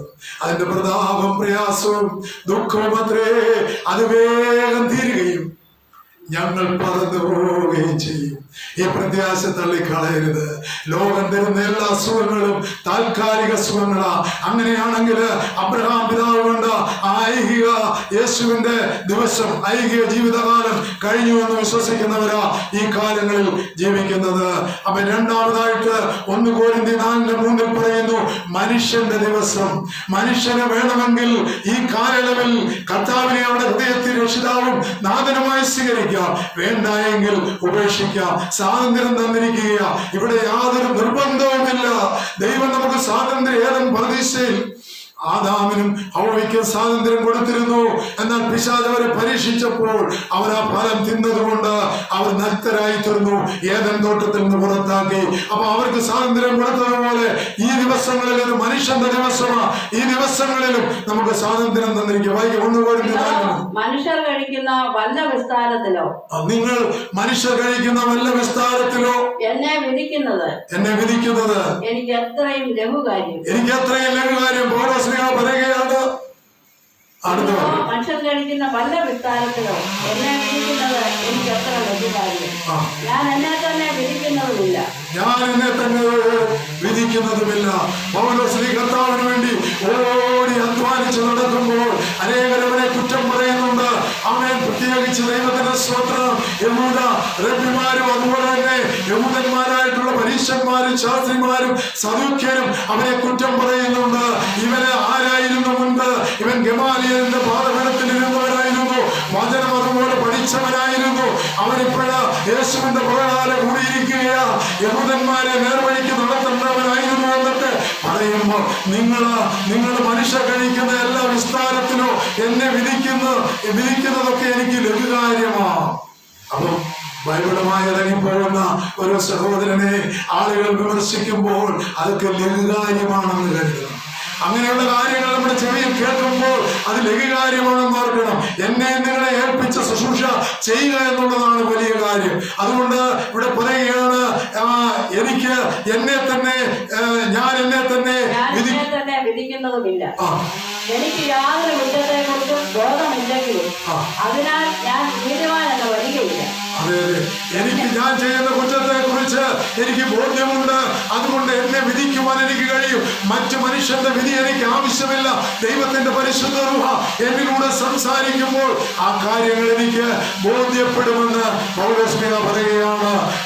ഇതിന്റെ അർത്ഥം എന്താണെന്നറിയാമോ? പൗലോസ്ലീഹയ്ക്ക് ദൈവമായുള്ള യഥാർത്ഥ ബന്ധം ഈ വക കാര്യങ്ങളിൽ മനുഷ്യന് കുറ്റം ആരോപിച്ചാലും ദൈവസന്നിധിയിൽ എന്നെ നീതീകരിക്കുന്ന ഒരു ദിവസമുണ്ട് എന്നുള്ള ഉറപ്പാണ്. ആരെന്തും പറയട്ടെ, അവനിങ്ങനെയാണെന്ന് പറയട്ടെ, അവനങ്ങനെയാണെന്ന് പറയട്ടെ, എന്നാൽ ദൈവസന്നിധിയിൽ പൗലോസ്ലീഹായ്ക്ക് ഉറപ്പുണ്ടായിരുന്നു, എന്റെ ദൈവം എന്നെ നീതീകരിക്കും. അവൻ നീതിമാനായ ദൈവമാ, അവൻ എന്നെ നീതീകരിക്കും. മത്തായി 24:5 വരുമ്പോൾ ഈ മനുഷ്യന്റെ ദിവസത്തെ കുറിച്ച് പറയുന്നുണ്ട്. 24:5 യുദ്ധങ്ങളിൽ ഞാൻ ക്രിസ്തു എന്ന് പറഞ്ഞ് അനേകർ എന്റെ പേരെടുത്ത് അനേകരുടെ പേരെടുത്ത് വന്ന പലരെയും തെറ്റിക്കും. യുദ്ധങ്ങളെയും യുദ്ധസ്തുതികളെയും കുറിച്ച് കേൾക്കും. നിങ്ങൾ യുദ്ധങ്ങളെയും യുദ്ധസ്തുതികളെയും കുറിച്ച് കേൾക്കും. ചഞ്ചലപ്പെടാതിരിക്കാൻ സൂക്ഷിച്ചുകൊള്ളുകയും. അത് സംഭവിക്കേണ്ടത് തന്നെ. അടുത്തത്. എന്നാൽ അത് അവസാനമല്ല. ജാതി ജാതിയോടും രാജ്യം രാജ്യത്തോട് എതിർക്കും. ക്ഷാമവും ഭൂകമ്പവും അവിടെ ഉണ്ടാവും. എങ്കിലും ഇതൊക്കെ ഈറ്റുനോവിന്റെ ആരംഭമത്രേ. ആ കാലങ്ങളിൽ വേദപുസ്തകത്തിൽ പറഞ്ഞിരിക്കുക, ഇതൊക്കെ ഈറ്റുനോവിന്റെ ആരംഭം എന്ന് പറഞ്ഞാൽ ഈറ്റുനോവ് എന്താണെന്നറിയ? കർത്താവിന്റെ വരവിനെ കുറിച്ച് പറയുന്ന കാര്യമാണ്. ഈറ്റുനോവിന്റെ ആരംഭം അത്രേ. ആമേൻ. അനേകർ വന്ന് നിങ്ങളെ തെറ്റിക്കുമെന്ന് പറയുന്നുണ്ട്. ആമേൻ. അതുകൊണ്ടാണ് ബെരോവയിലെ വിശ്വാസികളെ നിങ്ങൾ ഓർക്കണം. അവര് അന്ന് വചനം പറയുമ്പോൾ അത് അങ്ങനെ തന്നെയോ എന്ന് തിരുവെഴുത്തുകളെ വീട്ടിൽ ചെന്ന് പരിശോധിക്കുന്നവരായിരുന്നു എന്ന് നമുക്ക് കാണുവാനായിട്ട് കഴിയും. അതുകൊണ്ട് ഈറ്റുനോവിന്റെ ആരംഭമാണ്. യുദ്ധങ്ങളെയും യുദ്ധസ്ഥിതികളെയും കുറിച്ച് കേൾക്കും. അതൊക്കെ നമ്മൾ ഒത്തിരി കേട്ടിട്ടുണ്ട്. ഒന്നാം ലോകമഹായുദ്ധവും രണ്ടാം ലോകമഹായുദ്ധവും ഒക്കെ നമ്മൾ കേട്ടിട്ടില്ലെങ്കിലും നമ്മൾ അതിനെ കുറിച്ച് അറിവുള്ളവരാണ്. എന്നാൽ ഇനിയും ഒരു ലോകമഹായുദ്ധം ഉണ്ടാകുന്നത് തന്റെ കാന്തയെ കർത്താവ് ചേർത്തത് കൊണ്ട് മാത്രമേ ആകുകയുള്ളൂ എന്ന് വേദപുസ്തകം വ്യക്തമായി ഓർപ്പിക്കുന്നുണ്ട്. യുദ്ധങ്ങളെയും യുദ്ധസ്ഥിതികളെയും ജാതിയോടും രാജ്യത്തോടും എതിർക്കും. ക്ഷാമവും ഭൂകമ്പവും അവിടെ ഉണ്ടാകും. ഇതൊന്നും കണ്ട് ഒരു വിശ്വാസി ഭയപ്പെടേണ്ട ആവശ്യമില്ല. നിന്റെ ഹൃദയത്തിൽ യേശു ഉണ്ടെങ്കിൽ ആമേൻ, നീ ഒരു കാര്യം മറന്നു പോകരുത്. ആമേൻ.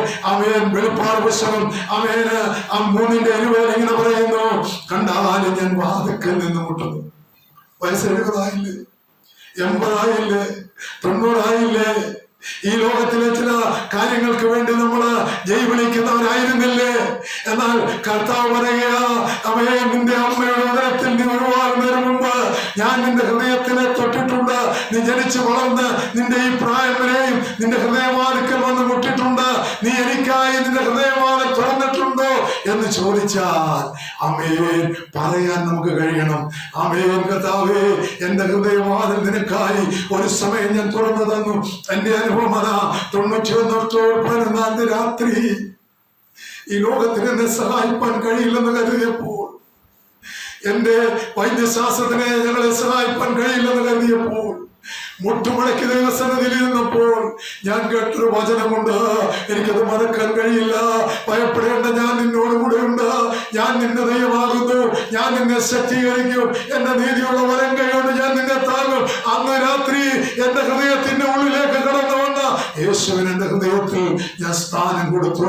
അതുകൊണ്ടാ ഈ 32 വർഷമായി ഈ സുവിശേഷം ഈ ഭവനത്തിലൂടെ ഞങ്ങള് ഈ ദേശത്തോടും ലോകത്തോടും അറിയിച്ചു കൊണ്ടിരിക്കുന്നത്. സുവിശേഷം എന്ന് പറഞ്ഞാൽ നല്ല വാർത്തയെന്ന, മറ്റതൊക്കെ ദുഃഖങ്ങളുള്ള കാര്യങ്ങളാ. സുവിശേഷം മാത്രമേ ഉള്ള നല്ല വാർത്ത. ദാവീദിന്റെ സന്തതിയായി ജനിച്ച് മരിച്ചുയർത്തെഴുന്നേറ്റ യേശുവിനെ ഓർത്തുകൊള്ളുക. ഞാനും നിങ്ങളത് ഓർക്കുമ്പോൾ എന്ത് സംഭവിക്കുന്നറിയാമോ? നമ്മുടെ ഹൃദയം കർത്താവിനായിട്ട് നമ്മൾ ഏൽപ്പിച്ചു കൊടുക്കും. അതിന് നമുക്ക് കഴിയണം. ദൈവത്തിന് സ്തോത്രം. അപ്പൊ നമ്മൾ യുദ്ധങ്ങളെയും യുദ്ധസ്തുതികളെയും കുറിച്ച് കേട്ടിട്ടുണ്ട്. അവ എപ്പോഴും കേട്ടുകൊണ്ടിരിക്കുക. ജാതിയോട് പണ്ടുള്ള ആളുകളൊക്കെ പ്രസംഗിക്കുമായിരുന്നു. ജാതിയോടെന്ന് പറഞ്ഞാൽ ഒരു വംശത്തിൽപ്പെട്ടവര് ആ വംശത്തിലുള്ളവരോട്, ഒരു സഭയിലുള്ളവര് ആ സഭയിലുള്ളവരോട്, രാജ്യത്തോട് രാജ്യം തമ്മിലുള്ളതായ എതിർപ്പ്, അതുപോലെ തന്നെ ക്ഷാമവും ഭൂകമ്പവും ഇതൊക്കെ സംഭവിക്കുമ്പോൾ എന്റെ കർത്താവിന്റെ വരവ് ഏറ്റവും അടുത്തിരിക്കുന്നുവെന്ന് വിശ്വസിച്ചുകൊണ്ട് ഞാനും നിങ്ങളും ഉയരത്തിലേക്ക് തലയുയർത്തണമെന്നോട് ഓർപ്പിക്കുക. വിശുദ്ധ മത്തായിയുടെ സുവിശേഷം 24:14 പറയുന്നു, ഞാൻ രണ്ടാമത് പറഞ്ഞു, ഒന്നാമത് ഞാൻ പറഞ്ഞു, യേശുവിന്റെ ദിവസം കാണുമെന്ന് അബ്രഹാം പിതാവ് ആഗ്രഹിച്ചു. അവരത് വിശ്വസിച്ചു. അവരത് കണ്ട് സന്തോഷിച്ചിരുന്നു. ഇപ്പം മനുഷ്യന്റെ ദിവസമാണ്. മനുഷ്യന്റെ രക്ഷയ്ക്കായി സ്വർഗത്തിലെ ദൈവം സകലതും ഒരുക്കി വെച്ചിരിക്കുക. ഒരു വാക്ക് പറഞ്ഞാൽ മതി. ഒരു വാക്ക് മതി. എന്റെ യേശുവേ, എന്നെ കൂടെ നിന്റെ മകനാക്കി തീർക്കണമേ എന്ന് പറഞ്ഞാൽ യേശുവിന്റെ മകനാക്കി അവൻ തീർക്കും. അപ്പൊ അവിടെ വിശുദ്ധ മത്തായിയുടെ സുവിശേഷം 24:14 പറയുകയാണ്, രാജ്യത്തിന്റെ ഈ സുവിശേഷം സകല ജാതികൾക്കും സാക്ഷ്യമായി ഭൂലോകത്തിലൊക്കെയും പ്രസംഗിക്കപ്പെടും. ഭൂലോകത്തിലൊക്കെയും പ്രസംഗിക്കപ്പെടും. അപ്പോൾ അവസാനം വരും. നിങ്ങൾക്കറിയാമോ, ആമേൻ, ഏതൊരു ഭാഷയിലും വേദപുസ്തകം ലഭിക്കാത്ത ഒരു ഭാഷ, അതെ, വേദപുസ്തകം എഴുതാത്ത ഒരു ഭാഷ പോലുമില്ല. അത്രമാത്രം ആമേൻ മിഷണറിമാർ കഷ്ടപ്പെട്ട ഈ ഭാഷകളിലൊക്കെ വിവർത്തനം ചെയ്തത് ആരോടും പൈസ വാങ്ങിച്ചിട്ടല്ല, ആരോടും എന്തെങ്കിലും ചോദിച്ചു വാങ്ങിച്ചിട്ടല്ല. കാരണം സകല മനുഷ്യരുടെയും രക്ഷയ്ക്കായി ആമേൻ ഒരിക്കൽ ഭൂമിയിലേക്ക് വരികയും അവർക്ക് വേണ്ടി ജീവത്യാഗം ചെയ്യുകയും സ്വർഗത്തിലേക്ക് കയറി പോവുകയും ചെയ്ത ആ യേശുവിനെ കുറിച്ച് പറയുന്നതാണ് സുവിശേഷം. അതുകൊണ്ടാണ് പറഞ്ഞ രാജ്യത്തിന്റെ സുവിശേഷം സകല ജാതികൾക്കും സാക്ഷ്യമായി ഭൂലോകത്തിലൊക്കെയും പ്രസംഗിക്കപ്പെടും. അപ്പോൾ അവസാനം വരും. പല ആളുകളും ഇങ്ങനെ ചിന്തിക്കും, വലത്തുഭാഗത്തെ കള്ളനെ പോലെ കുറച്ചുകൂടെ കഴിയിട്ട് അത് കഴിഞ്ഞിട്ട് കർത്താവിനെ ഹൃദയത്തിൽ രക്ഷകനായി സ്വീകരിക്കാമെന്ന് കരുതും. പക്ഷേ നിങ്ങൾ മറന്നു പോകരുത്, എപ്പോൾ കർത്താവിന്റെ വരവെന്ന് പിതാവിന് മാത്രമേ അറിയുള്ളൂ. പിതാവ് പറയുമ്പോൾ ആമേൻ കർത്താവിന്റെ വരവാകും. മാത്രമല്ല, ഇപ്പൊ നമ്മൾ കണ്ടു ഭൂലോകത്തിലൊക്കെ പ്രസംഗിക്കപ്പെടുമ്പോൾ ആമേൻ അതിന്റെ അവസാനം വരുന്ന കർത്താവിന്റെ വരവ് സമാഗതമാകുമെന്ന. അപ്പൊ ഇതുവരെ ഭൂലോകത്തിൽ മുഴുവൻ പ്രസംഗിക്കപ്പെട്ടിട്ടില്ലയോ? ഇല്ലാത്തത് കൊണ്ട് ഇന്നൊരു പകലൂടെ നമുക്ക് ദൈവം രാവിലെ എഴുന്നേറ്റ് അവന്റെ മനോഹര രൂപം കണ്ട് അവന്റെ മുഖത്ത് നോക്കി പ്രാർത്ഥിച്ച് നമുക്ക് ഈ ശുശ്രൂഷയ്ക്ക് കടന്നു വരുവാൻ തക്കവണ്ണം ദൈവം സഹായിച്ചത്. അപ്പൊ ഇന്ന് പകൽ അവസാനിക്കുന്നതിന് മുൻപ് കർത്താവ് വന്നാൽ നമുക്കൊരു പ്രതീക്ഷയുണ്ട്, ഒരു പ്രത്യാശയുണ്ട്. അവൻ എന്നെയും ചേർത്ത് കൊള്ളും. അതാണ് ആമേൻ ആ പ്രത്യാശ. എങ്ങനെയാ ചേർത്ത് കൊള്ളുന്നത്? കർത്താവ് ഉയർത്തെഴുന്നേറ്റപ്പോൾ ശിഷ്യന്മാർക്ക് പ്രത്യക്ഷപ്പെടുമ്പോൾ അവൻ രൂപാന്തരപ്പെട്ട ശരീരത്തിൽ പ്രത്യക്ഷപ്പെടുന്നു. ആമേൻ കർത്താവിന് ഒരു പ്രത്യേക ശരീരം ലഭിച്ചിരുന്നു. അവന്റെ കല്ലറയെല്ലാം അടഞ്ഞു തന്നെയാ കിടന്നത്. ആ കല്ലറ അടഞ്ഞു കിടക്കുമ്പോൾ തന്നെ കർത്താവ് പുറത്തു വരുന്ന ഒരു ശരീരമുണ്ട്. ആ ശരീരം തേജസ്സുള്ള ശരീരമാണ്. അത് അദ്രവത്വമില്ലാത്ത ശരീരമാണ്. എന്റെയും നിങ്ങളുടെയും ശരീരം ദ്രവത്വമുള്ളതാണെങ്കിൽ അദ്രവത്വമുള്ള ഒരു ശരീരം നമുക്ക് ലഭിക്കും. തേജസ്സുള്ള ഒരു ശരീരം ലഭിക്കും. അത് നിമിഷ നേരം കൊണ്ട് സ്വർഗസന്നിധിയിൽ എത്തുന്ന ഒരു ശരീരമാണ്. ഇത് വെറുതെ പറഞ്ഞിരിക്കുന്നതല്ല, കർത്താവ് തന്നെ കാണിച്ചു കൊടുത്തതാ. എന്നിട്ടും വിശ്വസിക്കാതിരിക്കുന്ന ആരെങ്കിലും ഞങ്ങളെ കേൾക്കുന്നെങ്കിൽ ഞങ്ങൾക്ക് ഒരു കാര്യമേ പറയാനുള്ളൂ. നിന്റെ കണ്ണ് ദുഷ്ടൻ കുരുടാക്കിയിരിക്കുകയാ. നിന്റെ ഹൃദയം കണ്ടൊന്ന് തുറക്കുമോ? പ്രിയപ്പെട്ടവരെ, തുറന്നാൽ ദൈവത്തിന്റെ മകനും മകളും ആയിത്തീരുവാൻ എനിക്കും നിങ്ങൾക്കും കഴിയും. അങ്ങനെയാണെങ്കിൽ വിശുദ്ധ മത്തായിയുടെ സുവിശേഷം 24-ാം അധ്യായം 37-ാം വാക്യം വീണ്ടും പറയുകയാണ് കർത്താവിന്റെ വരവെന്നായിരിക്കുമെന്ന്. നോഹയുടെ കാലം പോലെ തന്നെ മനുഷ്യപുത്രന്റെ വരവുമാകും. നോഹയുടെ കാലം പോലെ തന്നെ മനുഷ്യപുത്രന്റെ വരവുമാകും. ജലപ്രളയത്തിന് മുമ്പുള്ള കാലത്ത് നോഹ പെട്ടകത്തിൽ കയറിയ നാൾ വരെ അവർ തിന്നും കുടിച്ചും വിവാഹം കഴിച്ചും വിവാഹത്തിന് കൊടുത്തും പോന്നു. ഇന്ന് സംഭവിച്ചുകൊണ്ടിരിക്കുകയല്ലയോ? ഇല്ലേ? ഒരു കല്യാണത്തിന് ചെന്നാല് എന്തോ കഴിക്കണമെന്ന് സംശയമാണ്. നോഹയുടെ കാലത്ത് ഇത് തന്നെയായിരുന്നു. പ്രിയപ്പെട്ടവരെ, അങ്ങനെയാണെങ്കിൽ നോഹയുടെ കാലം പോലെ ഒരു കാലം വരുമ്പോ ആരുടെ വരവാകുമെന്ന് പറഞ്ഞ് നമ്മുടെ അരുമനാഥന്റെ, നമ്മുടെ വീണ്ടെടുപ്പുകാരന്റെ, യേശു കർത്താവിന്റെ വരവാകുമെന്ന് പറയുകയാണ്. അതുകൊണ്ട് തിന്നുന്നതും കുടിക്കുന്നതും ഒക്കെ ആമേൻ ദൈവത്തിന് സ്തോത്രം. പ്രിയപ്പെട്ടവരെ, മതിയാക്കി കർത്താവിന് വേണ്ടി ജീവിക്കുവാൻ ശ്രമിക്കുക. ദൈവത്തിന് സ്തോത്രം. പ്രിയപ്പെട്ടവരെ, കഴിഞ്ഞ ദിവസം ഒരാൾ പ്രസംഗിച്ചപ്പോൾ ഇങ്ങനെ പോകും, നമ്മളെ എല്ലാവരെയും കല്യാണത്തിന് ക്ഷണിച്ചു കഴിഞ്ഞപ്പോൾ 2 ക്രമീകരണമാണ്. ഒന്ന്, വരനും വധുവിനും വന്നിരിക്കാൻ തക്കവണ്ണം പ്രത്യേകമായൊരു ഹോള്. അവരുടെ ബന്ധുമിത്രാദികളും വേഗത്തിൽ പോകണ്ടാത്തവരും ഒക്കെ അവിടെ കയറിയിരിക്കും. പിന്നെ അവരുമായിട്ട് സ്നേഹബന്ധത്തിലുള്ള ആളുകൾ പെട്ടെന്ന് പോകണമെന്നുണ്ടെങ്കിൽ അവർ ബൊഫയിലേക്ക് പോകും. എന്തോ റെഡിയാ ബൊഫയിൽ. മാത്രമല്ല, ബൊഫേ ചെന്നാൽ എന്താ, പാത്രവും കയ്യിലെടുത്ത് നിൽക്കുകയാ. നമ്മൾ കണ്ടിട്ടുണ്ട് പണ്ട് നമ്മുടെയൊക്കെ വീടുകളിൽ പാവപ്പെട്ട ആളുകൾ, കണ്ണ് കാണാത്ത ആളുകൾ ഇങ്ങനെ കൊട്ടിക്കൊണ്ട് ഒരു പാത്രവുമായിട്ട് നമ്മുടെ കടകളുടെ മുൻപിലൂടെയൊക്കെ കടന്നു പോകുന്നത് കണ്ടിട്ടുണ്ട്. അതുപോലെ ഈ കാലത്തിന്റെ പ്രത്യേകത ഏതാ? നമ്മള് വേഗം പോകാൻ വേണ്ടി വിളമ്പിത്തരുന്നവന്റെ മുമ്പിൽ പാത്രവുമായിട്ട് നിൽക്കുക. എന്തേലും കിട്ടിയാൽ മതി, കഴിച്ചു പോയാൽ മതി എന്നും പറഞ്ഞ് നിൽക്കുകയാ. പ്രിയപ്പെട്ടവരെ, ഇത് നോഹയുടെ കാലത്തെ പ്രത്യേകതയായിരുന്നു. അടുത്ത വാക്ക്, അവർ തിന്നും കുടിച്ചും വിവാഹം കഴിച്ചും വിവാഹത്തിന് കൊടുത്തും പോന്നു. ജലപ്രളയം വന്നു. എല്ലാവരെയും നീക്കിക്കളയുവോളം അവർ അറിഞ്ഞതുമില്ല. അപ്പൊ ഞാൻ രണ്ടാമത്തെ കാലം മനുഷ്യന്റെ ദിവസമായത്. ഒന്ന് യേശുവിന്റെ ദിവസമായിരുന്നു. യേശു ചെയ്യാനുള്ളത് ചെയ്തു. ഇനി മനുഷ്യന്റെ ദിവസമാ. നമ്മൾ ഓരോരുത്തരും ചെയ്യാനുള്ളത് ചെയ്യണം. എന്താണ് നമുക്ക് ചെയ്യാനുള്ളത്? അത് വളരെ വ്യക്തമായി വേദപുസ്തകത്തിൽ രേഖപ്പെടുത്തിയിട്ടുണ്ട്. അപ്പൊ അങ്ങനെയാണെങ്കിൽ ഇവിടെ പറയുകയാണ്, അന്ത്യകാലേ മനുഷ്യപുത്രന്റെ വരവും അങ്ങനെ തന്നെയാണ്. മനുഷ്യപുത്രന്റെ വരവും അങ്ങനെ തന്നെയാകും. അന്ന് രണ്ടുപേർ വയലിലിരിക്കും. ഒരുത്തനെ കൈക്കൊള്ളും, മറ്റവനെ ഉപേക്ഷിക്കും. കണ്ടോ, രണ്ടുപേർ വയലിൽ ജോലി ചെയ്യുകയാണ്. ഇത് കേൾക്കുമ്പോൾ നമ്മൾ കർത്താവിനായി സമർപ്പിച്ചു കൊടുക്കണം. വീട്ടിൽ ഭാര്യയും ഭർത്താവും ബെഡ്റൂമിൽ കിടക്കുക. ഇവിടെ പറയുക, രണ്ടുപേരും രക്ഷിക്കപ്പെട്ടവരാണെങ്കിൽ, രണ്ടുപേരും ദൈവമക്കളാണെങ്കിൽ രണ്ടുപേരും എടുക്കപ്പെടും. ഒരാളെ ഗുണപ്പെടാത്ത ആളവിടെ കിടക്കും. ഭാര്യ രൂപാന്തരപ്പെട്ട ശരീരത്തിൽ മധ്യാകാശത്ത് കണ്ണടച്ച് നടക്കുന്നതിനിടയിൽ ചെല്ലുമെന്ന് പറയുക. രണ്ട് പഴയ കാലത്തെ കാര്യം. രണ്ടുപേർ തിരികല്ലിൽ പൊടിച്ചുകൊണ്ട് അരി പൊടിക്കുക. ഉരലിൽ പൊടിച്ചുകൊണ്ടിരിക്കുക. പറയുക, നമുക്കൊരു ഉദാഹരണമായിട്ട് പറഞ്ഞിരിക്കുക. ഒരുത്തിയെ കൈക്കൊള്ളും, പക്ഷേ വേദപുസ്തകം വളരെ വ്യക്തമായി പറയുന്നത്, രണ്ടുപേരും ഗുണപ്പെട്ടിട്ടുണ്ടെങ്കിൽ രണ്ടുപേരും എടുക്കപ്പെടും. അന്ന് യുവമ പറയുമ്പോൾ നിങ്ങൾ രക്ഷിക്കപ്പെടണം, രണ്ടുപേരും രക്ഷിക്കപ്പെടണം എന്ന അർത്ഥത്തിലാണ് പറയുന്നത്. ഇന്നും പ്രസംഗിക്കുന്ന അതേ അർത്ഥത്തിലാ. മറ്റവരെ ഉപേക്ഷിക്കും. നിങ്ങളുടെ കർത്താവ് ഏത് ദിവസത്തിൽ വരുന്നുവെന്ന്, നമ്മുടെ കർത്താവ് ഏത് ദിവസത്തിൽ വരുന്നുവെന്ന് നിങ്ങൾ അറിയായികൊണ്ട്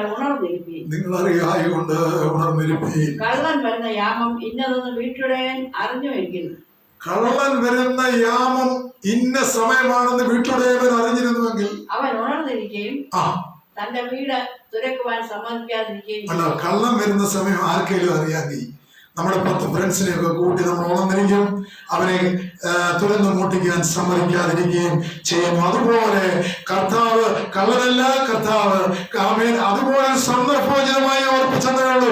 കർത്താവിന്റെ വരവും അതുപോലെ ആയിരിക്കും. നമുക്ക് അറിയാത്ത, നമ്മൾ നനയ്ക്കാത്ത നാഴികയിൽ അവൻ വരും. വരുമ്പോൾ ഞാൻ ചേർക്കപ്പെടുമോ എന്ന് സ്വയം ഒന്ന് സ്വചിന്തനം ചെയ്താൽ നമുക്ക് ബോധ്യപ്പെടും, ചേർക്കപ്പെടുമോ ഇല്ലയോ എന്ന്. എങ്ങനെ മനസ്സിലാക്കുന്നത്? നമ്മളിലുള്ള ദൈവത്തിന്റെ അംശം, ആത്മാവ് നമ്മോട് സംസാരിക്കും, ഞാനൊരു ദൈവപൈതലാണെന്ന്. നമ്മ നേരെ മറിച്ചാണെങ്കിൽ പറയും, ഞാനൊരു ദൈവപൈതലല്ലെന്ന്. അതിനുവേണ്ടി നമ്മളോട് സംസാരിക്കുമ്പോൾ നമുക്ക് വിശ്വാസിക്ക് ബോധ്യപ്പെടും, ഞാൻ ദൈവപൈതല. കർത്താവ് വന്നാൽ ഞാൻ പോകും, ഉറപ്പാണ്. സ്വതന്ത്രം പറയേ,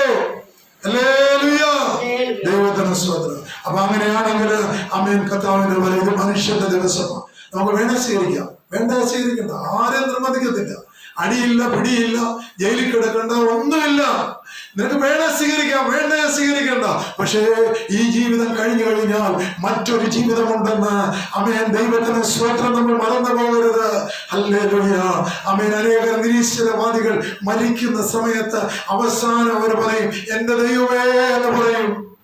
പക്ഷെ അവരെ വിടുവിക്കാൻ ആരുമില്ല. നമുക്കറിയില്ല, അവര് വാസ്തവമായി ഏറ്റുപറഞ്ഞെങ്കിൽ ഒരുപക്ഷെ സ്വർഗത്തിൽ കാണാം. നമ്മൾ ആരും വിധിക്കാൻ ആളുകളല്ലോ. ദൈവത്തിന് സ്തോത്രം. അങ്ങനെയാണ് യൂദ 18 ഒരു ലേഖനമാണ്. 18-ാം വാക്യം. അന്ത്യകാലത്ത് ഞാൻ പറഞ്ഞു, ഇത് മനുഷ്യന്റെ ദിവസമാണ്. അന്ത്യകാലത്ത് ഭക്തികെട്ട മോഹങ്ങളെ അനുസരിച്ച് നടക്കുന്ന പരിഹാസികൾ ഉണ്ടാകുമെന്ന് അവർ നിങ്ങളോട് പറഞ്ഞുവല്ലോ. അപ്പൊ അന്ത്യകാലത്ത് ഭക്തികെട്ട മോഹങ്ങളെ അനുസരിച്ച് നടക്കുന്ന പരിഹാസികൾ ഉണ്ടാകുമെന്ന് അവർ നിങ്ങളോട് പറഞ്ഞുവല്ലോ. അനേക പരിഹാസികൾ നമ്മുടെ സമൂഹങ്ങളിലുള്ള യുവാക്കന്മാരെയും തെറ്റിക്കുവാൻ അനേക പരിഹാസികൾ. അവർ ഭക്തി കെട്ടവരാ, അവർക്ക് ഭക്തിയില്ല. അവര് ആമേൻ എന്ന് കിണഞ്ഞ് പരിശ്രമിച്ചു കൊണ്ടിരിക്കുക. അവരെ കുറിച്ച് പറഞ്ഞിരിക്കുന്നത് അവർ പ്രാകൃതന്മാരാ എന്ന് പറഞ്ഞാൽ അവർ ഭിന്നത ഉണ്ടാക്കുന്നവർ, പ്രാകൃതന്മാർ, ആത്മാവില്ലാത്തവർ. നിങ്ങളോ പ്രിയമുള്ളവരെ നിങ്ങളുടെ അതിവിശുദ്ധ വിശ്വാസത്തെ നിങ്ങളുടെ അതിവിശുദ്ധ വിശ്വാസത്തെ ആധാരമാക്കി നിങ്ങൾക്ക് തന്നെ ആത്മീയ വർധന വരുത്തിയും പരിശുദ്ധാത്മാവിൽ പ്രാർത്ഥിച്ചും നിത്യജീവനായിട്ട് നമ്മുടെ കർത്താവായ യേശുക്രിസ്തുവിന്റെ കരുണയ്ക്കായി കാത്തിരുന്നുകൊണ്ട് ദൈവസ്നേഹത്തിൽ നിങ്ങളെ തന്നെ സൂക്ഷിച്ചു. ദൈവസ്നേഹത്തിൽ ഒരു വിശ്വാസിയുള്ള സ്നേഹം അത് വർണ്ണിക്കുവാൻ കഴിയാത്തത്. ഒരു സഹോദരൻ ഒരു സഹോദരിയെ കാണുമ്പോൾ അവർ തമ്മിലുള്ള സ്നേഹം, ആത്മസ്നേഹം വിവരിക്കുവാൻ കഴിയാത്തത്. അതുകൊണ്ട് ആമേൻ, ആ വെളിപ്പാട് 22:10-11 വാക്യങ്ങളിൽ പറയുകയാണ്, മനുഷ്യന്റെ ദിവസമായതുകൊണ്ട് വിശുദ്ധ വേദോത്സവം ഓർപ്പിക്കുക, നിനക്ക് വേണ്ടി തിരഞ്ഞെടുക്കുക. എന്നിട്ട് ഒടുവിൽ പറയുകയാണ് അനീതി 22:19 അനീതി ചെയ്യുന്നവൻ ഇനിയും അനീതി ചെയ്യട്ടെ, അനീതി ഇനിയും നീതി ചെയ്യട്ടെ, വിശുദ്ധന്മാർ ഇനിയും തന്നെ അനീതി ചെയ്യുന്നവൻ അനീതിയിൽ തന്നെ ഇരിക്കട്ടെ. അല്ലെ, അനീതി ചെയ്യുന്നവൻ ഇനിയും അനീതി ചെയ്യുന്നവൻ ഇനിയും അനീതി ചെയ്യട്ടെ. അനീതി ചെയ്യുന്നവൻ ഇനി അനീതി എന്ന് പറഞ്ഞാൽ ന്യായമല്ലാത്ത കാര്യങ്ങൾ ചെയ്യുന്നവൻ, ദൈവവിശ്വാസമില്ലാതെ മറ്റു കാര്യങ്ങൾ ഇടപെടുന്ന ആളുകൾ, അനീതി ചെയ്യുന്നവൻ ഇനി അനീതി തന്നെ ചെയ്യട്ടെ. അഴുക്കുള്ളവൻ ഇനിയും അഴുക്കാകട്ടെ, അഴുക്കുള്ളവൻ തന്നെ താൻ അഴുക്കാകട്ടെ. നീതിമാൻ ഇനിയും നീതി ചെയ്യട്ടെ, നീതിമാൻ ഇനിയും നീതി ചെയ്യട്ടെ. വിശുദ്ധൻ ഇനിയും തന്നെ വിശദീകരിക്കട്ടെ, വിശുദ്ധൻ ഇനിയും തന്നെ വിശദീകരിക്കട്ടെ. ഇതാ ഞാൻ വേഗം വരുന്നു. പ്രിയപ്പെട്ടവരെ, ഈ വചനമാണ് ഞാൻ രണ്ടാമത് ഒരു ഗാനം എഴുതുവാൻ ദൈവം എന്നെ സഹായിച്ചത്. യാഹോവേ യേശു എന്നെ നടത്തിടുന്നു, ദിനംതോറും ക്ഷേമമായി പോറ്റിടുന്നു. ആദിയും അന്തവും അവൻ തന്നെ, ആൽഫയും ഒമേഗയും എന്റെ യേശുവത്രേ, ഇനിയുള്ള കാലം അവനായി സമർപ്പിക്കുന്നേ. അങ്ങനെ ഒരു ഗാനം കൂടെ എനിക്ക് എഴുതുവാൻ ഇടയായി. അതിനകത്ത് എഴുതിയിട്ടുണ്ട്, ആമേൻ, അനീതി ചെയ്യുന്നവൻ ഇനി അനീതി ചെയ്യട്ടെ, അഴുക്കുള്ളവൻ തന്നെ വിശദീകരിക്കട്ടെ. 3 ഗാനങ്ങൾ എഴുതിയതിൽ എൻ്റെ രണ്ടാമത്തെ ഗാനം അതാ. ഈ വാക്കാണ് എന്നെ അതിന് പ്രേരണ നൽകിയത്. ദൈവത്തിന് സ്തോത്രം. അധികം താമസമില്ല, അത് ഒരു ആൽബമായി പുറത്തിറങ്ങുവാനായിട്ട് പോകുകയാണ്. ആ സമയങ്ങളിൽ നിങ്ങൾക്ക് അത് കേൾക്കുവാനായിട്ട് കഴിയും. അപ്പൊ ഞാൻ പറഞ്ഞു, ഒന്ന് ഇവിടെ പറയുകയാണ്, ആമേൻ, ദൈവത്തിന് സ്തോത്രം, യേശുവിന്റെ ദിവസം കഴിഞ്ഞിരിക്കുന്നു. എല്ലാ ക്രിസ്ത്യാനികൾക്കും അറിയാം, യേശുവിന്റെ ദിവസം കഴിഞ്ഞിരിക്കുക. അത് ഐഹിക ജീവിതകാലമായിരുന്നു. തന്നെ പിതാവ് ഏൽപ്പിച്ച കാര്യങ്ങള് താൻ നിവർത്തിച്ചു. എന്നാൽ ആമേൻ, അബ്രഹാം പിതാവ് പോലും യേശു ക്രിസ്തു കാലത്തിൽ ഒരു ആടായിട്ട്, അല്ലെങ്കിൽ ലോകത്തിന്റെ പാപത്തെ ചുമക്കുന്ന കുഞ്ഞാടായിട്ട് ഭൂമിയിൽ വന്ന് മനുഷ്യരുടെ പാപത്തെ ചുമന്നൊഴുക്കിവന്ന് അബ്രഹാമിന് മനസ്സിലായിരുന്നത് കൊണ്ട്, അബ്രഹാം ദൈവത്തിൽ വിശ്വസിച്ചിരുന്നത് കൊണ്ട് ആമേൻ, അബ്രഹാം അന്ന് സന്തോഷിച്ചിരുന്നു. പഴയ നിയമഭക്തന്മാര് അന്ന് സന്തോഷിച്ചിരുന്നു, ഭക്തന്മാരെന്ന് സന്തോഷിച്ചിരുന്നു എന്ന് ഇവിടെ കാണുകയാണ്. ദൈവത്തിന് സ്തോത്രം. പ്രിയപ്പെട്ടവരെ, അങ്ങനെയാണെങ്കിൽ യേശുവിന്റെ ദിവസം കഴിഞ്ഞു, ഇനിയും മനുഷ്യന്റെ ദിവസമാണ്. ഈ കാലയളവ് മനുഷ്യന്റെ ദിവസമാണ്. അതുകൊണ്ടാ ലോകത്തെല്ലായിടത്തും സുവിശേഷം പറഞ്ഞുകൊണ്ടിരിക്കുന്നത്. നമ്മള് ഈ വെളിയിൽ നിന്ന് ഈ ആളുകളൊക്കെ ഇങ്ങനെ സുവിശേഷം പറയുമ്പോൾ ആരും ശ്രദ്ധിക്കാതെ കടന്നു പോകും. വേദപുസ്തകത്തെ പറഞ്ഞതുകൊണ്ട് അങ്ങനെ ചെയ്യുന്നത്. ആരും കേട്ടില്ല എന്ന് വരാൻ ഇടയാകരുത്. അമ്മയെ ഒടുവിൽ ഞാൻ കേട്ടില്ല എന്ന് പറയാൻ ഇടയാകരുത്. അങ്ങനെയാണെങ്കിൽ മനുഷ്യന്റെ ദിവസം കഴിഞ്ഞു. അമ്മയെ നമ്മുടെ മെനക്കലിന്റെ പാഠപുസ്തകത്തിൽ ഇങ്ങനെ എഴുതിയിട്ടുണ്ട്, മാലിന്യപ്പെട്ടിടാതെ ഓടിടുക, മണവാളൻ വരവേറ്റം സമീപമായി, മണിയറയിൽ പോയി ആശ്വസിപ്പാൻ ഒരുങ്ങിയിട. നമുക്ക് ചേർന്ന് പാടാം. മാലിന്യപ്പെട്ടിടോടിടുക, മണവാളൻ വരവേറ്റമടുത്തുപോയി. മാലിന്യപ്പെട്ടിടോടിടുക, മണവാളൻ വരവേറ്റമടുത്തുപോയി. മണിയറയിൽ പോയി നാം ആശ്വസിപ്പാൻ ഒരുങ്ങിയിട. മണിയറയിൽ പോയി നാം ആശ്വസിപ്പാൻ ഒരുങ്ങിയിട. ഓ വിശുദ്ധിയെ തികച്ചു നാം ഒരുങ്ങി നിൽക്കാം. പ്രിയം വരുവാനും താമസമേറെയില്ല. ആമേൻ. വിശുദ്ധിയെ തികച്ചു നാം ഒരുങ്ങി നിൽക്കാം. പ്രിയൻ വരുവതിൻ താമസമേറെയില്ല. തന്റെ വാഗ്ദത്തങ്ങൾ പലതും നിറവേറുന്ന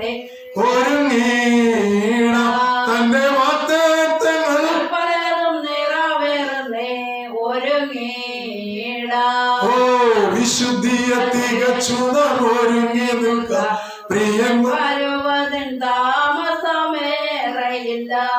പ്രിയപ്പെട്ടവരെ, ഞാൻ വാക്കുകൾ അവസാനിപ്പിക്കുക. കാരണം എല്ലാം പറയാനായിട്ടുള്ള സമയമില്ല.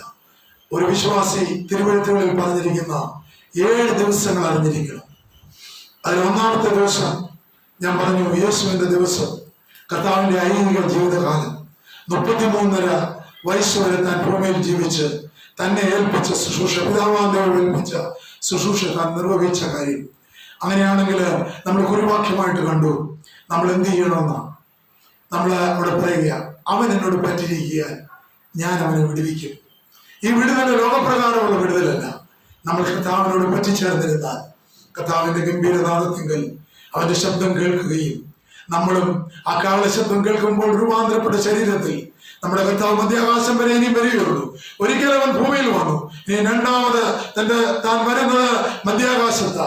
മൂന്നാമത് വേണ്ടുവൻ ഒലിവുമലയിൽ വരും. പക്ഷെങ്കിൽ കർത്താവ് ഇനിയും വരുന്നത് തനിക്കായി വേർതിരിക്കപ്പെട്ട ജനം, തന്റെ രക്തം കൊടുത്ത് വിലയ്ക്ക് വാങ്ങിയ ഗോത്രങ്ങൾ, ഭാഷകൾ, വംശങ്ങൾ, ജാതികളിൽ നിന്നുള്ളവരെ ചേർക്കുവാൻ തക്കവണ്ണം എന്റെ കർത്താവ് വീണ്ടും വരും. അങ്ങനെയാണെങ്കിൽ എന്ത് ചെയ്യണം? ഒന്ന്, നമ്മൾ പറ്റിയിരിക്കണം. അപ്പൊ അങ്ങനെയാണെങ്കിൽ യേശുവിന്റെ ദിവസം അവൻ ഐഹിക ജീവിതകാലം കഴിഞ്ഞുവെന്ന് എല്ലാ ക്രിസ്ത്യാനികൾക്കും അറിയാം.